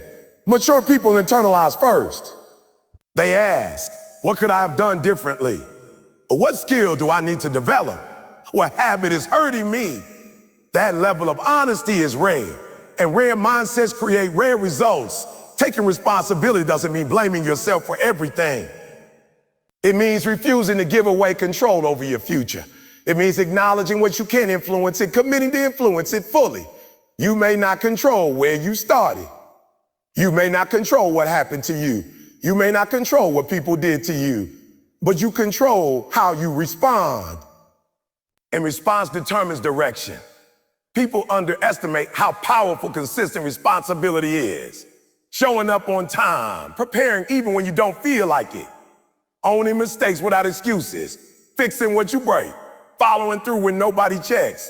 Those are small acts, but they stack. Responsibility compounds just like discipline. And over time, people who take responsibility separate themselves, not because they're better, but because they're reliable. Life rewards reliability. Opportunities go to people who can be counted on. Trust flows to people who take ownership. Leadership is given to people who don't deflect. If you're always explaining, you're not owning. If you're always blaming, you're not growing. If you're always waiting, you're not ready. Responsibility demands action before. You don't wait until you feel confident. You act and build confidence through proof. You don't wait until fear disappears. You move with fear and shrink it through experience. You don't wait till conditions are perfect. You adapt to conditions and improve them. That's how progress actually works. Responsibility also builds self-respect. Every time you do what you said you would do, even when it's inconvenient, you reinforce trust with yourself. And self-trust is everything. You can't lead others if you don't trust yourself. You can't stay consistent if you don't trust yourself. You can't stay calm under pressure if you don't trust your preparation. Self-trust is built through ownership. Most people want confidence without responsibility. That doesn't exist. Confidence is the byproduct of kept commitments. Responsibility also eliminates victim thinking. And victim thinking is seductive. It gives you an explanation without requiring change. It gives you sympathy without demanding growth. But it also traps you. Because as long as you're a victim, you're powerless. Someone else controls your outcome. Ownership gives power back. It says, even if this isn't fair, it's still mine to handle. Even if this is hard, it's still mine to improve. And even if I didn't cause it, I'm responsible for fixing it. That mindset changes everything. Responsibility also sharpens decision-making. When you know you'll own the outcome, you think differently. You plan better. You prepare more. You stop gambling with your future. You become intentional. Intentional people don't drift. They don't live on autopilot. They don't hope things work out. They design, and design requires responsibility. It requires asking hard questions, making sacrifices, delaying gratification, saying no when it would be easier to say yes. Responsibility costs comfort. That's why most people avoid it. But comfort costs potential. You can be comfortable or you can be capable. You can't be both. You can't be both long term. Responsibility builds capability. It forces you to learn, to improve, to develop skills instead of excuses, to adapt instead of complain. And over time, that capability creates confidence that isn't fragile. Fragile confidence needs validation. Strong confidence is built on evidence. Responsibility creates evidence. It also earns respect. Not loud respect, quiet respect. The kind that doesn't need announcements. The kind that comes from consistency. People watch who takes responsibility when things go wrong. Who owns mistakes? Who fixes problems instead of explaining them? Those people get opportunities, not immediately, but inevitably. Responsibility also prepares you for leadership, even if you never plan to lead, because leadership is responsibility at scale. If you can't own your actions, you can't carry influence. Influence magnifies everything, including weaknesses. That's why responsibility must come before recognition. If you skip responsibility and chase recognition, the spotlight will expose you. Responsibility grounds you. It keeps you focused on what matters. It stops you from getting lost in comparison. When you own your lane, you don't obsess over someone else's pace. You ask, am I better than yesterday? Or did I execute today? Or did I improve my process? That's a winning focus. Responsibility also changes how you handle failure. Failure stops being an identity and becomes information, data, feedback. You don't spiral, you analyze. You don't quit, you adjust. You don't hide, you improve. That's growth. People who avoid responsibility personalize failure. People who own responsibility professionalize it. They treat improvement like a skill, not a judgment. Responsibility also demands patience. You stop expecting instant results because you understand cause and effect. You know today's actions show up later. That patience keeps you steady. Steady beats emotional. Emotional people make inconsistent decisions. Responsible people make principled ones. And principles don't change with moods. Responsibility also eliminates entitlement. You stop expecting rewards without work. You stop resenting effort. You stop being surprised by resistance. You understand that difficulty is part of the contract. That understanding toughens you. You don't need life to be easy. You need to be capable. Responsibility makes you capable. And capable people don't panic when things get hard. They lean in, they assess, they act dead. Calm under pressure isn't personality, it's preparation. Responsibility also clarifies purpose. When you own your life, you're forced to decide what matters. You stop chasing everything, you start committing to something. Commitment creates direction. Direction creates momentum. Momentum creates opportunity. Opportunity rewards those who are already moving. And movement starts with responsibility. Not tomorrow, not next week, not when you feel ready. Now, because readiness is built through action, not waiting. You don't become responsible by feeling responsible. You become responsible by acting responsible. By acting responsible, that's inconvenient. That's the shift. When you stop waiting and start owning, you don't just change your circumstances. You change your identity.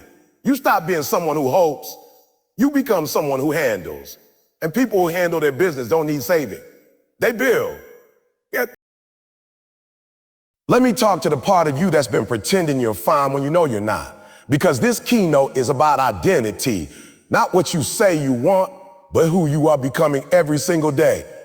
Most people don't fail because they lack information. They fail because their identity is misaligned with their goals.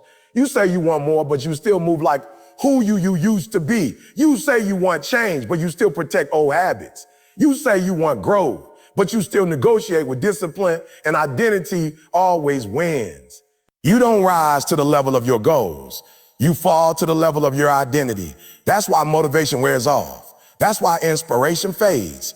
That's why promises made at night are broken in the morning. Because when pressure hits, you don't act like who you want to be. You act like who you believe you are. Identity is the operating system. If your identity says, I'm not a morning person, discipline won't last. If your identity says, I'm bad with money, wealth won't stay. If your identity said, I quit when it gets hard, consistency won't survive. You can't outwork a broken identity. That's why real change starts internally, not externally. You don't change habits first. You change self-concept. Habits are just behavior trying to stay loyal to identity. People try to force new behavior onto old beliefs and then wonder why it doesn't stick. Your identity is always trying to protect familiarity, even when familiarity is dysfunctional. That's why growth feels threatening. You're not just changing actions, you're challenging who you've been for years. And the old version of you will fight to survive. It will use comfort. It will use fear. It will use excuses disguised as logic. And if you're not aware of that battle, the old version will win by default. Identity is shaped by repetition. What you repeatedly do, say, tolerate, and avoid teaches your brain who you are. You don't become disciplined by saying, I'm disciplined. You become disciplined by acting disciplined until your brain accepts it as truth. Evidence builds identity. That's why small wins matter. They're not small psychologically, they're proof. Proof that you can show up. proof that you can follow through, proof that you're not who you used to be. And once the brain has proof, it updates identity. But here's the problem. Most people keep collecting evidence for the wrong identity. Every time you quit, delay, rationalize, or make excuses, you reinforce the old story. I'm inconsistent. I can't stick to things. I always fall off. That story gets stronger with every unkept promise. And then people say, that's just how I am. No, that's just who you've been reinforcing. Identity is not destiny, it's conditioning, and conditioning can be changed, but not with hype. It's changed with standards, our identity and action. They're the rules you don't negotiate with. They define what you tolerate from yourself. If you tolerate excuses, that's your identity. If you tolerate mediocrity, that's your identity. If you tolerate inconsistency, that's your identity. Standards reveal self-respect. People with low standards aren't lazy. They're disconnected from who they could be. They don't protect their future because they don't see themselves as worth protecting yet. That's an identity issue. Raising standards feels uncomfortable because it creates friction between who you've been and who you're becoming. That friction is growth. You feel like an imposter at first.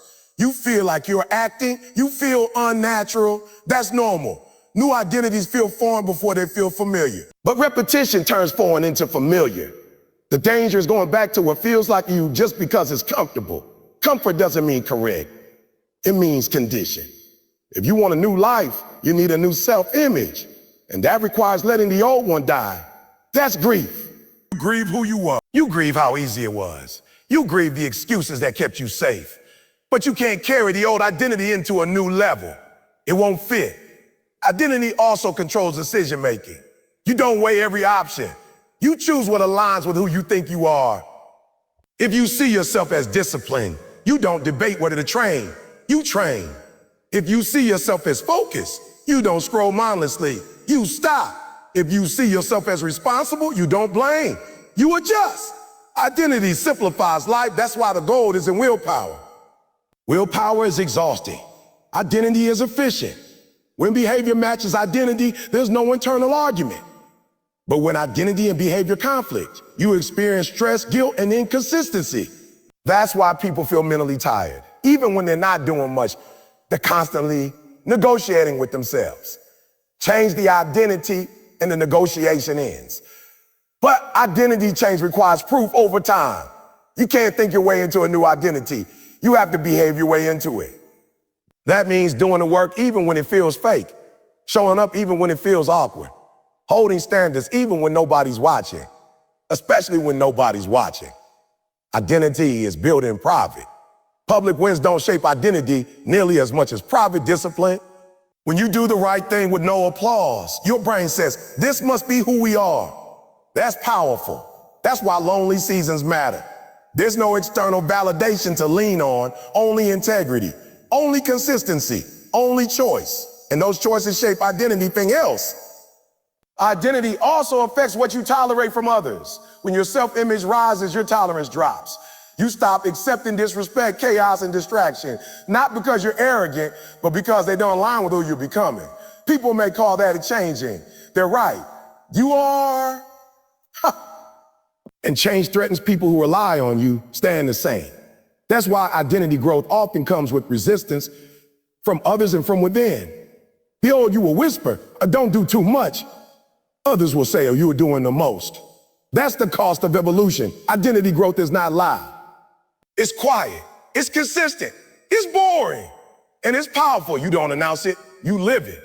And over time, people stop arguing with your words and start respecting your pattern. Our patterns don't lie. Your brain is always watching what you do to decide who you are. It doesn't listen to affirmations. It watches behavior. That's why saying I'm disciplined while being inconsistent creates internal conflict. The brain says that's not true. And confidence erodes. Confidence comes from alignment. When what you say, think, and do match, confidence stabilizes. Identity alignment is peace. And peace is a performance enhancer. People who know who they are don't panic under pressure. They don't chase validation. They don't fold under criticism. They move with clarity. That clarity doesn't come from success. It comes from self-concept. That's why some people succeed and still feel empty. Their external life changed, but their identity did. They're still the same person in a bigger room. Identity must evolve with environment, or you self-sabotage to return to familiarity. That's why people blow opportunities.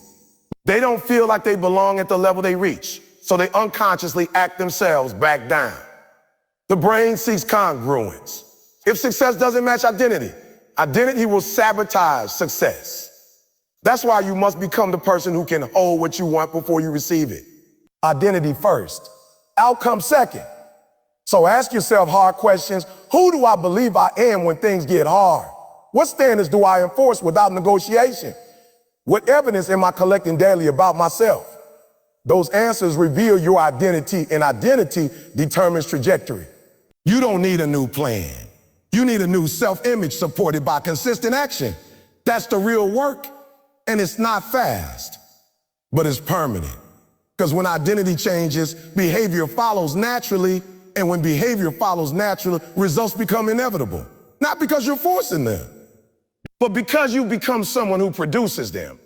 Let me talk to you about vision, because a lot of people think they have one, but what they really have is a wish.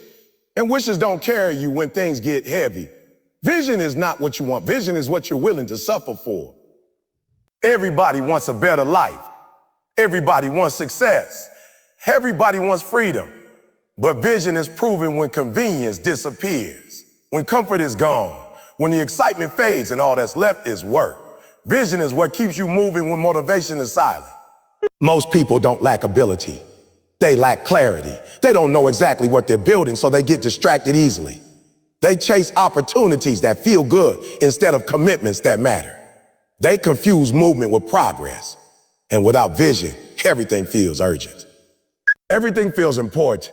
Everything pulls at you. Vision creates focus. When you know where you're going, you stop explaining yourself.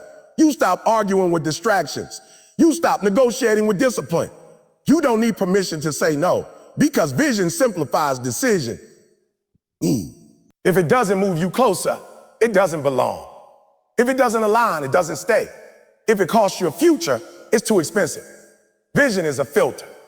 That's why people without vision are busy but unfulfilled. They're active but misaligned. They work hard, but they're tired in a way sleep doesn't fix, because they're spending energy without direction. Vision gives suffering meaning. When you know why you're hurting, the pain becomes tolerable. When you don't, it becomes unbearable. That's why two people can endure the same struggle and respond differently. One quits, one endures. Same pressure, different vision. Vision also protects you from comparison. When you know your assignment, you don't envy someone else's progress. You're not racing them, you're running your lane. Comparison only steals joy when vision is unclear. When vision is strong, other people's success becomes confirmation, not competition. Vision also demands patience. Real vision isn't frantic, it's steady. It understands time's timing, it respects process. It doesn't panic because it's not based on feelings. It's based on conviction. Conviction is different from excitement. Excitement fades, conviction endures. That's why vision must be internal. If it relies on applause, it won't last. If it needs validation, it will fold. If it depends on results too early, it will collapse under delay. Vision matures in silence. Most of the time, vision grows when nobody understands it, when people doubt it, when it doesn't make sense yet. If everyone claps too early, it's probably not vision, it's trend. Vision is lonely before it's respected, because vision requires you to see something before it exists, to move towards something without proof, to invest time, energy, and sacrifice into something that hasn't paid you back yet. That's faith in action, and faith without discipline is just imagination. Vision must be backed by habits, daily actions that reflect where you're going, not where you've been. Small decisions align with long-term direction. Vision without habits is fantasy. Habits without vision is burnout. You need both. Vision also evolves. There's the destination, but the details. As you grow, your understanding sharpens, your methods refine, your expectations mature. But if you don't have vision, every adjustment feels like failure. With vision, adjustments are strategy. Vision gives you permission to pivot without quitting. Quitting is abandoning vision. Pivoting is protecting it. That distinction matters. A lot of people quit not because they fail, but because they misunderstood resistance. They thought difficulty meant they were wrong. But difficulty often means you're early. Vision doesn't eliminate obstacles, it explains them. It says it just makes sense, which resistance is part of it. This delay is training me. Without vision, resistance feels personal. With vision, resistance feels instructional. Vision also exposes fear. Fear thrives in vagueness. When the future is unclear, fear fills in the gaps. But clarity shrinks fear. You may still feel fear, but it won't control you. Vision doesn't remove fear. It gives you a reason to move anyway. People who wait to be fearless never move. People with vision move while afraid, because vision outranks fear. Vision also demands sacrifice. Not dramatic sacrifice, daily sacrifice. Comfort, time, convenience, old pattern. Familiar environments. Vision costs you who you used to be. That's why it's rare. Most people want change without law, but growth always requires letting go. You can't carry everything forward. Vision forces prioritization. You start asking, is this necessary? Is this unnecessary? Is this a line? What's worth the cost? And those questions change your life. You stop spending energy on arguments that don't matter. You stop chasing approval. You stop reacting emotionally to distractions. Vision stabilizes you. That stability is powerful in a chaotic world. People with vision don't rush. They don't chase every opportunity. They don't overreact to setbacks. They don't get drunk on small wins. They stay grounded because vision is bigger than moments. Vision also attracts the right pressure. Responsibility increases. Expectations rise. Standards elevate. And that's a good thing. Vision demands growth. It won't let you stay small. It will confront your weaknesses. It will expose where you need to mature. That discomfort isn't punishment. It's alignment. It's alignment. Vision pulls you forward. But vision must be protected. There will be voices that don't understand it. Voices that minimize it. Voices that question it. Sometimes those voices are external. Sometimes they're internal. Doubt sounds logical when vision is fragile. That's why you must reinforce vision daily through reminders, habits, discipline, and reflection. You don't keep vision alive by talking about it. You keep it alive by acting in alignment with it. Action feeds vision. Vision fuels action. That cycle creates momentum. Momentum makes discipline easier. Discipline makes progress inevitable, and progress inevitable, and progress, even slow progress, strengthens belief. Vision also anchors you in hard seasons, when results are delayed, when effort feels wasted, when nothing is working the way you expected. Vision says, it stay when it's uncomfortable, stay when it's quiet, stay when it's quiet, because leaving will cost more than staying. That's the power of vision. It creates endurance. Endurance is underrated, but endurance is what carries you through long journeys. Not speed, not height, endurance. Vision teaches you to play the long game. To think in years, not weeks. To value sustainability over spikes. Spikes look impressive. Sustainability changes lives. Vision builds legacy thinking. You stop asking, how do I win now? And start asking, how do I build something that lasts? That shift changes behavior. You become more disciplined, more patient, more intentional, more selective. Vision also deepens purpose. Purpose isn't just what you do. It's why you endure. It's why you stay committed when nobody's watching. Vision connects daily grind to long-term meaning. Meaning fuels resilience. People can endure almost anything if it has meaning. Without meaning, even small struggles feel unbearable. Vision gives meaning to the grind. And grind without meaning is punishment. Vision with grind is progress. You don't need everyone to understand your vision. You don't need applause. You don't need validation. You need alignment. Alignment between what you say you want and what you do every day. That's the test. Vision isn't proven by your words. It's proven by your habits, your sacrifices, your patience, and your consistency. Vision doesn't scream. It doesn't rush. It doesn't beg for attention. It works quietly. And one day when the results show up, people will call it luck. But you'll know the truth. It was vision, held through doubt, protected through distraction, and executed through discipline. Let me slow this down, because vision isn't something you hype yourself into. It's something you live with, even when it costs you more than you expected.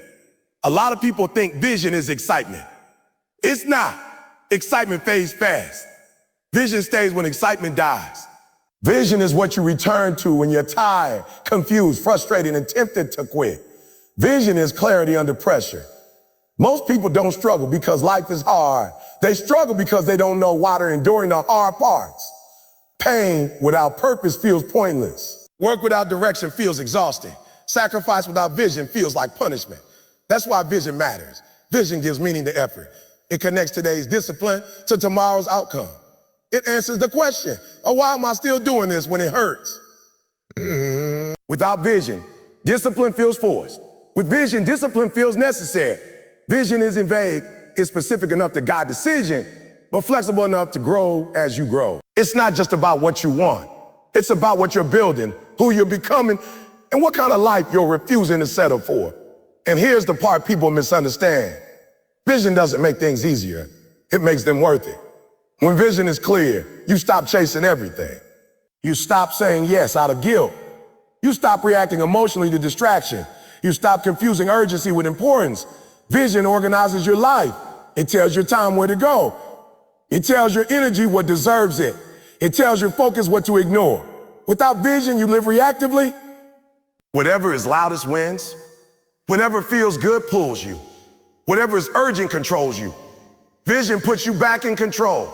That's why people without vision feel busy but unfulfilled. They're moving constantly, but nothing is lining up. They're productive, but not progressing. Progress requires direction. Vision also forces honesty. When you know where you're going, you can't lie to yourself about behaviors that don't belong. You can't justify habits that sabotage your future. You can't keep calling distractions or self-care. Vision exposes misalignment. That's uncomfortable because misalignment requires change, and change costs comfort, it costs familiarity, it costs relationships, routines, and versions of yourself that felt safe. Vision demands that you let go of who you were to protect who you're becoming. That's not easy. There will be moments where you question if the vision is worth the cost. Moments where the sacrifice feels heavier than the reward. Moments where slowing down or going back seems tempting. That's where vision is tested. Not when things are going well, but when nothing seems to be working. Vision doesn't speak loud in those moments. It whispers. It reminds you of why you started. It reminds you of what you promised yourself. It reminds you of the life you said you wouldn't accept anymore. Vision keeps you anchored. Anchors aren't flashy, and they keep you from drifting. Drift is dangerous. Drift happens quietly. You don't decide to abandon your vision. You slowly stop protecting it. You miss one commitment, then another. Then you adjust your standards to match your behavior. Vision requires maintenance. You have to revisit it, reflect on it, realign with it. Because the world is constantly pulling you away from it. Distractions don't announce themselves as threats. They show up as opportunities, as comfort, as convenience, as a just as once. Vision helps you see the cost behind the offer. It teaches you to ask, what does this take from me? Not just a what does this give me? Vision also creates endurance. When you know the destination, you can tolerate the delay. You stop rushing. You stop panicking. You stop measuring progress by speed. You measure it by alignment. Are my actions still pointing in the right direction? Am I still building the right habits? Am I still becoming the right person? Those questions matter more than short-term results. Vision shifts you from outcome-focused to process-committed. Outcomes fluctuate. Processes compound. Vision commits you to the process. And the process is often boring. That's the part nobody sells. Vision doesn't mean excitement every day. It means showing up when it's repetitive. It means working when it feels ordinary. It means doing the basics correctly long after the novelty wears off. Vision keeps you consistent when motivation disappears. Because motivation is emotional. Vision is emotional. Vision is intentional. Vision also matures over time. Early on, vision can be emotional, driven by frustration, pain, or desire to escape something. That's okay, that gets you moving. But mature vision isn't reactive, it's constructive. It's less about proving something and more about building something. Less about speed and more about sustainability. Less about recognition and more about impact. If your vision never matures, you burn out. That's why vision must evolve as your capacity grows. You refine it, you deepen it, you strengthen it with experience, but you don't abandon it. Vision also teaches patience with yourself. You stop expecting overnight transformation. You understand that becoming takes time. That growth is layered. That mastery is earned. Vision doesn't rush growth, it respects it. And respecting growth means allowing yourself to be a beginner without quitting. Allowing yourself to make mistakes without collapsing. Allowing yourself to learn without shame. Vision gives you permission to be in progress. That's powerful. Because a lot of people quit, not because they failed, but because they were embarrassed by being unfinished. Vision reminds you that unfinished is not unworthy. It keeps you in the game long enough to improve. Vision also influences who you listen to. When your vision is unclear, every opinion matters. When your vision is clear, feedback becomes selective. You stop crowdsourcing your future. You seek wisdom, not approval. That discernment protects you from noise. It protects you from doubt disguised as concern. It protects you from people projecting their limitations onto your potential. Vision doesn't need agreement. It needs commitment. Vision also reshapes how you handle setbacks. You stop seeing obstacles as signs to quit and start seeing them as parts of the path. Resistance becomes expected. Delays become developmental. Failures become instructional. Vision reframes struggle. Not as evidence that you're doing something wrong, but often as confirmation that you're doing something real. Vision doesn't eliminate fear, but it outranks it. Fear still shows up. Doubt still speaks. But vision gets the final vote. You move anyway. That movement builds courage. Not the absence of fear, but the ability to act despite it. Vision also keeps you grounded when things start going well. Success can be as dangerous as failure. Vision isn't strong. Without vision, success makes people reckless. They abandon habits. They relax standards. They chase comfort. Vision keeps you disciplined when comfort becomes available.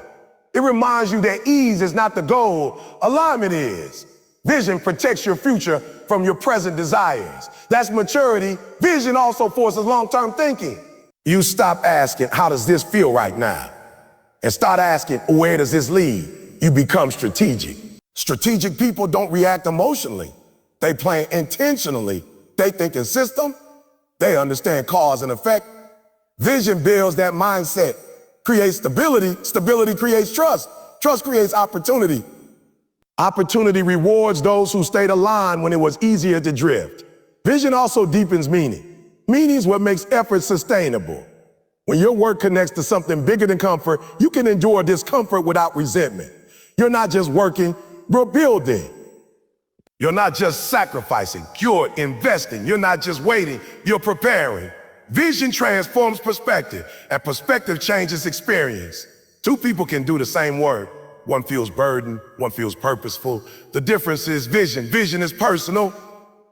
It doesn't need to be loud. It doesn't need to be explained to everyone. It just needs to be honored consistently.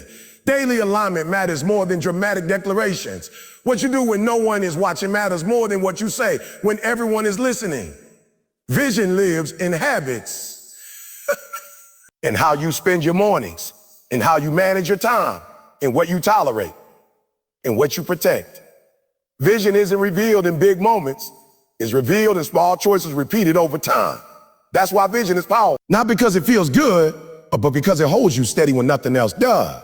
When motivation fades, when results delay, when doubt surfaces, when pressure increases, vision remains. And if you protect it, if you align your actions with it, even when it costs you, vision doesn't just guide your life, it shapes it. And talk to you about commitment, because commitment is the difference between people who talk about change and people who actually experience it. Most people think they're committed, but what they really are is interested. Interest is conditional. Commitment is absolute. When you're interested, you show up when it's convenient. When you're committed, you show up regardless. That's the line. And most people never cross it. They want change, but only if it doesn't disrupt their comfort. They want growth, but only if it doesn't cost them habits, relationships, or convenience. They want results, but only if the road there feels reasonable. Commitment doesn't negotiate like that. Commitment decides once, and then obeys that decision long after the emotion that inspired it disappears. That's why commitment feels heavy. Once you commit, excuses lose power. You can't keep options open. You can't keep one foot in and one foot out. You can't keep telling yourself, I'll see how it goes. Commitment says, opening, and that level of certainty is uncomfortable for people who rely on flexibility to escape responsibility. Most people want the option to quit. They don't plan to quit, but they want the door unlocked just in case things get hard. Commitment locks the door. That's scary. Because once the door is locked, you're forced to adapt instead of escape. You're forced to grow instead of retreat. You're forced to figure it out instead of walking away. And growth happens there. People underestimate how powerful it is to remove quitting as an option. When quitting is off the table, creativity increases. Discipline sharpens. Endurance grows. You stop asking, should I continue? You start asking, how do I improve? That shift changes everything. Commitment also exposes your values. You don't commit to what you say matters. You commit to what you consistently protect with action. Time reveals commitment. If you say something matters, but it's the first thing you drop when life gets busy, it wasn't commitment. It was convenience. Real commitment shows up under pressure, when time is short, when energy is low, when nobody is watching. Commitment doesn't require motivation, it replaces it. Motivation asks, do I feel like it? Commitment says, that's irrelevant. That's why committed people look calm. They're not fighting internal debates every day. The decision was already made. Indecision drains more energy than effort ever will. Most people are tired, not because they're working too hard, but because they're constantly renegotiating with themselves. Commitment ends negotiation. And when negotiation ends, commitment also demands sacrifice. Not once, but repeatedly. Small sacrifices daily. Saying no when it would be easier to say yes. Showing up when rest would feel better. Choosing discipline over distraction. Those sacrifices don't feel heroic. They feel ordinary. And that's why most people avoid them. But ordinary sacrifices repeated over time create extraordinary outcomes. Commitment also changes how you experience failure. When you're committed, failure isn't an exit. It's feedback. You don't ask, should I quit? You ask, what do I need to adjust? Committed people don't collapse when things don't work. They correct. They expect resistance. They expect mistakes. They expect discomfort. Because commitment doesn't promise ease. It promises growth. That's why commitment is rare. Most people want guarantees before they commit. They want certainty of success. They want proof it will work. They want reassurance worth it. But commitment comes before evidence. Evidence is built after. If you wait for certainty, you'll wait forever. Nothing meaningful comes with guarantees. Commitment is a risk. And risk is the price of transformation. Commitment also reshapes identity. Once you commit, you stop seeing yourself as someone to try and start seeing yourself as someone to doing. That identity shift matters. Trying leaves room for retreat. Doing demands follow through. Language reveals commitment. I try's permission to quit. Thy will is expectation of execution. And your brain responds to expectation. When you expect yourself to show up, you prepare differently. You plan better. You manage energy better. You take responsibility seriously. Commitment also builds trust with yourself and with others. Every time you follow through, you reinforce self-trust. And self-trust is the foundation of confidence. You can't believe in yourself if you consistently break promises to yourself. Commitment repairs that. It gives you proof, evidence, history, not hype, history, and that history steadies you under pressure. Commitment also earns respect. Not loud respect, but quiet respect. The kind that comes from consistency. People learn they can count on you. Opportunities find you because reliability is rare. Life doesn't reward potential, it rewards dependability. Commitment creates dependability, but commitment also isolates you at times. When you're committed, you won't always blend in. Your standards will separate you. Your discipline will make others uncomfortable. Some people will misunderstand your boundaries. Some will feel judged by your consistency. Some will distance themselves.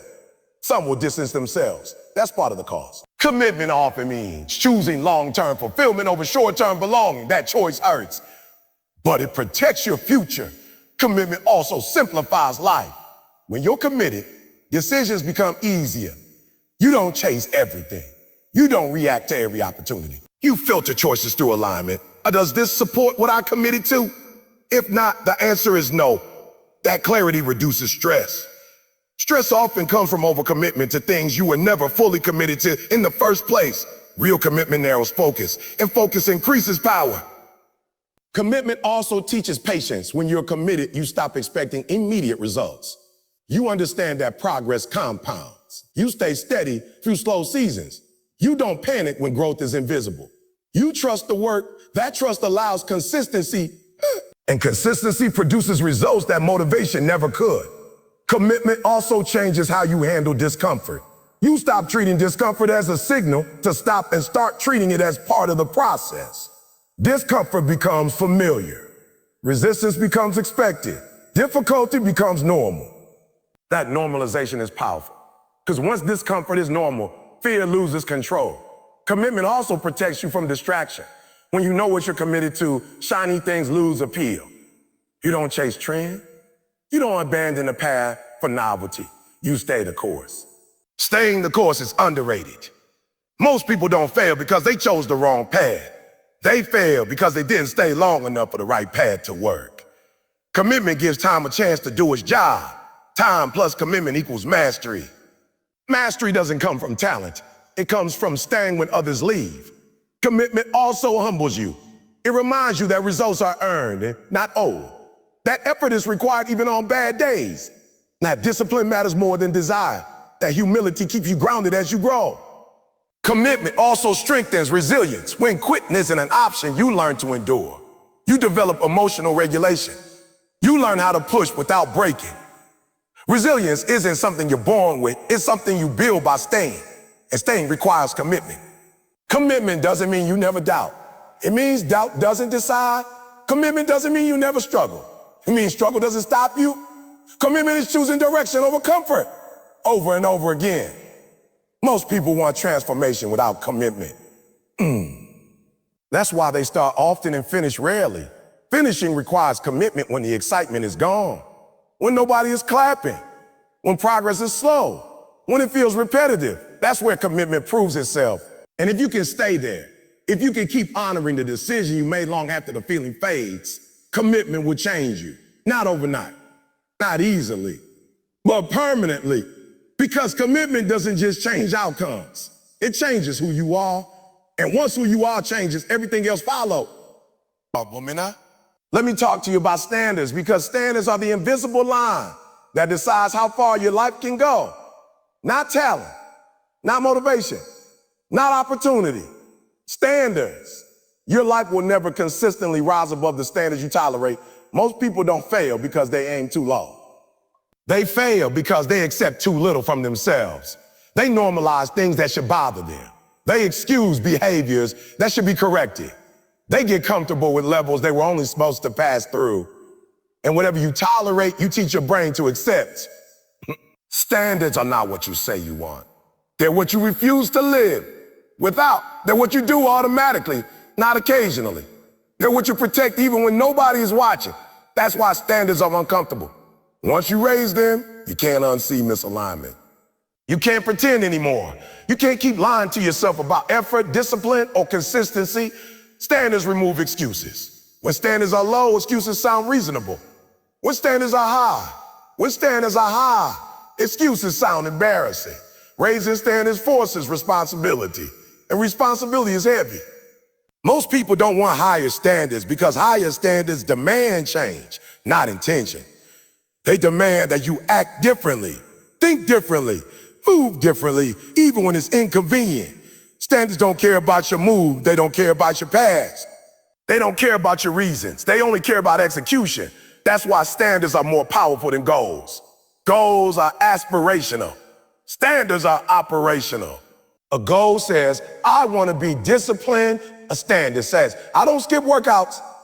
A goal says, I want to be successful. A standard says, I show up prepared every day. A goal is something you hope for. A standard is something you live by. And your brain responds to standards differently. When something is a standard, there's no debate, no negotiation, no emotional bargaining. It's just what you do. That's why elite performers don't rely on motivation. They rely on standards. Motivation fluctuates. Standards stabilize. Standards also define identity. Over time, you don't rise to your aspirations. You settle into your standards. They quietly shape who you become. If your standard allows inconsistency, you become inconsistent. If your standard allows mediocrity, you become average. If your standard allows excuses, you become unreliable. But if your standard demands effort, discipline, and integrity, you become formidable. Standards create self-respect. Self-respect isn't something you think yourself into. It's something you earn by holding the line with yourself when it would be easier not to. Every time you do the hard thing you said you would do, self-respect increases. Every time you let yourself slide, it erodes. That's why people feel frustrated with themselves. It's not life. It's violated standards. You know when you're capable of more. And when your behavior doesn't match that, it creates internal tension. Raising standards resolves that tension, but it also creates external friction. When you raise your standards, your environment will resist. People who benefited from your low standard will feel uncomfortable. Systems built around your inconsistency will push back. Old habits will fight to survive. That resistance is normal. In fact, resistance is confirmation that your standards are rising. You don't get pushback when you stay the same. Standards also demand boundaries. You can't raise standards and keep every habit, relationship, and routine. Something has to go. Higher standards cause comfort. They cause convenience. They cause familiarity. They cause approval. But they buy freedom. Freedom from self-disappointment. Freedom from repeating the same cycles. Freedom from settling.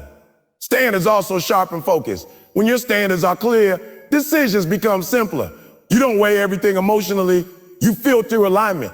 Does this meet my standard? If not, the answer is no. That clarity reduces stress. Most stress comes from tolerating what violates your standards. You feel it when you stay up late knowing you should. You feel it when you skip preparation. You feel it when you accept less than your best. That discomfort is your standards knocking. Ignoring it doesn't make it go away. It makes it louder. Standards also influence discipline. Discipline isn't willpower. It's identity-backed standard. When something is non-negotiable, discipline becomes automatic. You don't need discipline to brush your teeth. You have a standard. That's the goal. To turn the behaviors that move your life forward into non-negotiables. Standards also protect your future. They stop you from making short-term decisions that cause long-term progress. They keep you from trading potential for comfort.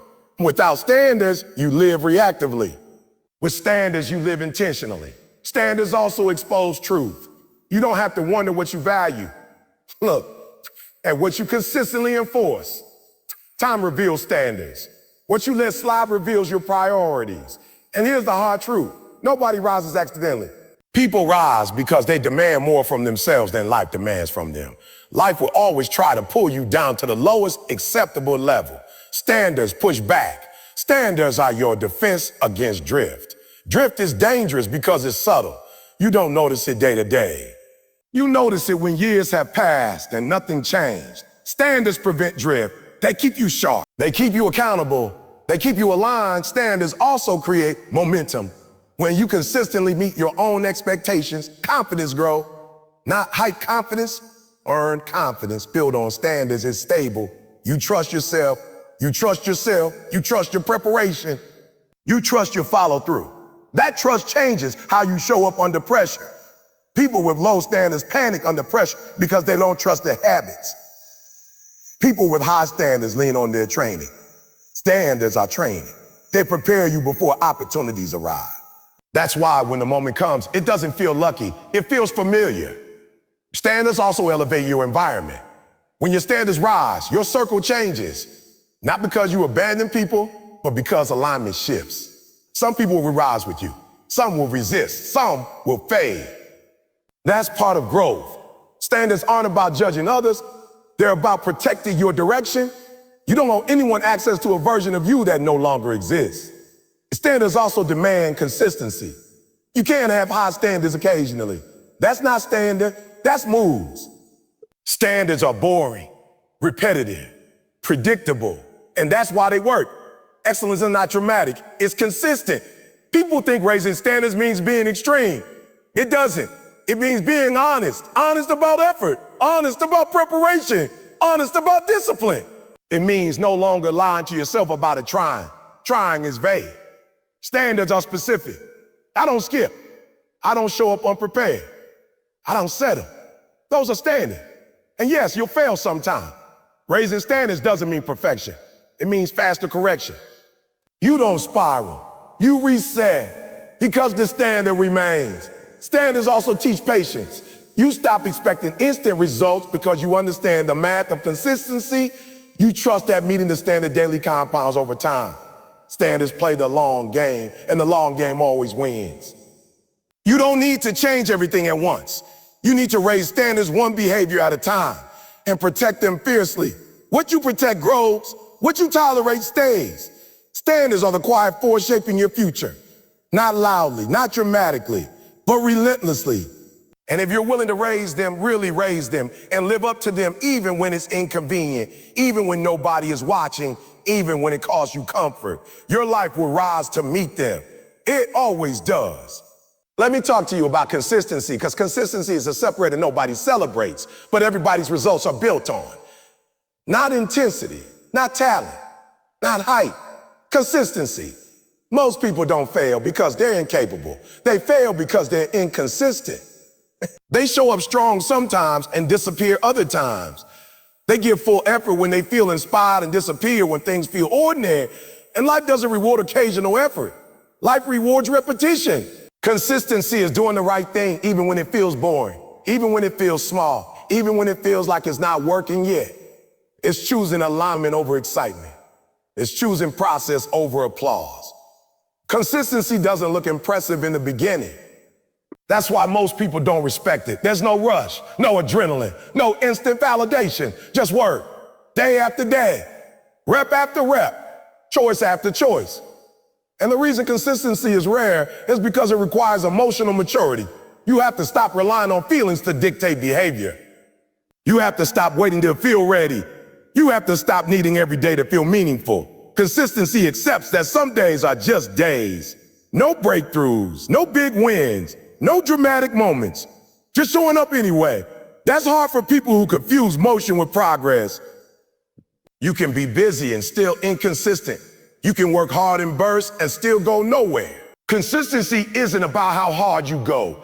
It's about how long you stay. And staying is uncomfortable. Staying means doing the same thing when it no longer excites you. Staying means trusting the process when results are delayed. Staying means resisting the urge to change direction just because growth feels slow. Consistency demands patience. Patience is painful in a world obsessed with speed.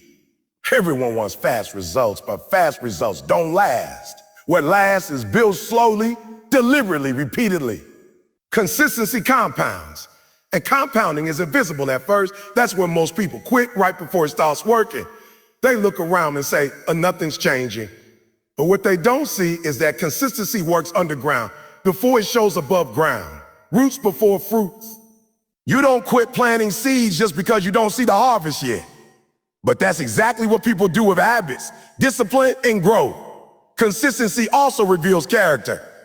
When nobody is watching, when nobody's praising you, when nobody's checking in, do you still show up? That answer tells you everything. Consistency builds self-trust. Every time you do what you said you would do, you reinforce belief in yourself. And belief built on evidence is unshakable. You don't need hype when you have history. History of showing up, history of finishing, history of staying. Consistency also simplifies life. You don't wake up every day asking, should I do this? You already decided. There's no emotional debate.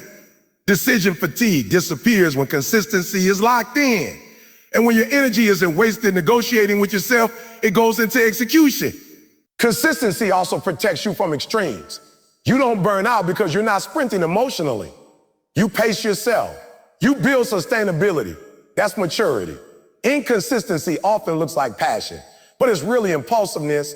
It feels powerful, but it's unstable.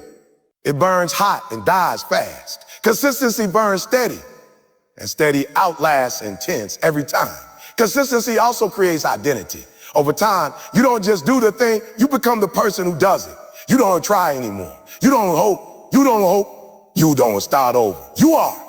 That identity shift is powerful because once behavior becomes identity, it becomes automatic. Consistency also trains your nervous system. You stop panicking when things feel slow. You stop overreacting to setbacks. You stop quitting when things feel uncomfortable. You learn emotional regulation. You learn how to stay calm while staying committed. Consistency also changes how you handle failure. Failure doesn't derail you, it delays you. You don't spiral. You don't disappear. You adjust and return. Return is the key. Most people don't fail because they mess up. They fail because they don't come back. Consistency is the art of returning. Returning after a bad day. Returning after a mistake. Returning after a setback. Not perfectly, not dramatically, just returning. That ability separates people who evolve from people who repeat cycles. Consistency also removes pressure. When you know you'll show up tomorrow, today doesn't feel so heavy. You don't need every day to be extraordinary. You just need it to be on. You just need it to be honest. Honest effort, honest alignment. Consistency allows you to relax into the process. Consistency also builds momentum. Momentum doesn't come from one big action. It comes from small actions repeated until movement becomes natural. Once momentum starts, stopping feels harder than continuing. But you don't get momentum without consistency. Consistency also forces you to confront excuses. You can't hide behind our life got busy when consistency is the standard. Everyone is busy.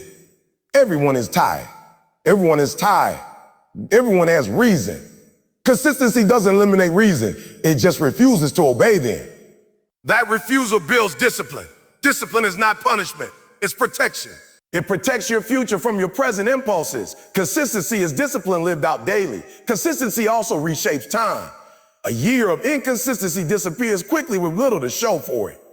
A year of consistency feels long, but leaves evidence of growth, evidence of skill, evidence of change. Consistency leaves receipts, and receipts build confidence. Consistency also makes success less emotional. You're not riding highs and crashing lows. You're stable, grounded, reliable. That stability is attractive to opportunity, to people, to growth. People trust consistency. Life trusts consistency. Consistency also humbles you. It teaches you that mastery isn't dramatic. It's earned quietly. It reminds you that nobody skips steps and keeps results. Shortcuts eventually charge interest. Consistency pays dividends. Consistency also challenges your ego. Your ego wants recognition before results. It wants validation before proof. It wants applause early. Consistency doesn't give you that. It makes you work without applause. That's where real growth happens. Consistency also protects you from comparison. When you're consistent, you stop watching what everyone else is doing. You're too busy executing your plan. Comparison fades when focus sharpens. Consistency also builds resilience. You stop needing perfect conditions. You stop waiting for ideal circumstances. You learn to perform in imperfect environments. That skill is priceless. Life rarely gives perfect condition. Consistency also clarifies purpose. When you keep showing up, your direction becomes clearer. You learn what matters. You learn what doesn't. You refine your path through repetition. Clarity often comes from movement, not thinking. Consistency moves you forward even when clarity isn't complete. Consistency also makes discipline feel normal. At first it feels forced. Then it feels familiar. Eventually it feels natural. It's growth. Consistency doesn't mean you never rest. It means rest is intentional, not avoidance. You recharge without disappearing. You return. Consistency also protects you from emotional decisions. You don't quit because you're tired. You don't pivot because you're bored. You don't abandon because you're frustrated. You wait for logic, not emotion, to decide. Consistency teaches emotional maturity. Consistency also ensures that when opportunity comes, you're ready. You don't scramble. You don't panic. You don't fake confidence. You rely on preparation.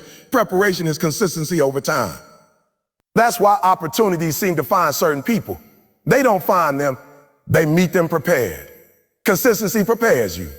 Consistency also creates pride. Not arrogant pride, but quiet pride. The kind that comes from knowing you didn't quit on yourself. That pride is grounding. It keeps you steady in success and resilient in failure. Consistency is how ordinary people build extraordinary lives. Not by being perfect. Not by being perfect. Not by being exceptional every day. Showing up when it's boring. Showing up when it's boring. Showing up when it's hard. Showing up when it's quiet. Again and again and again. And over time, time does what only time can do. It transforms effort into excellence. Not fast, not flashy, but real.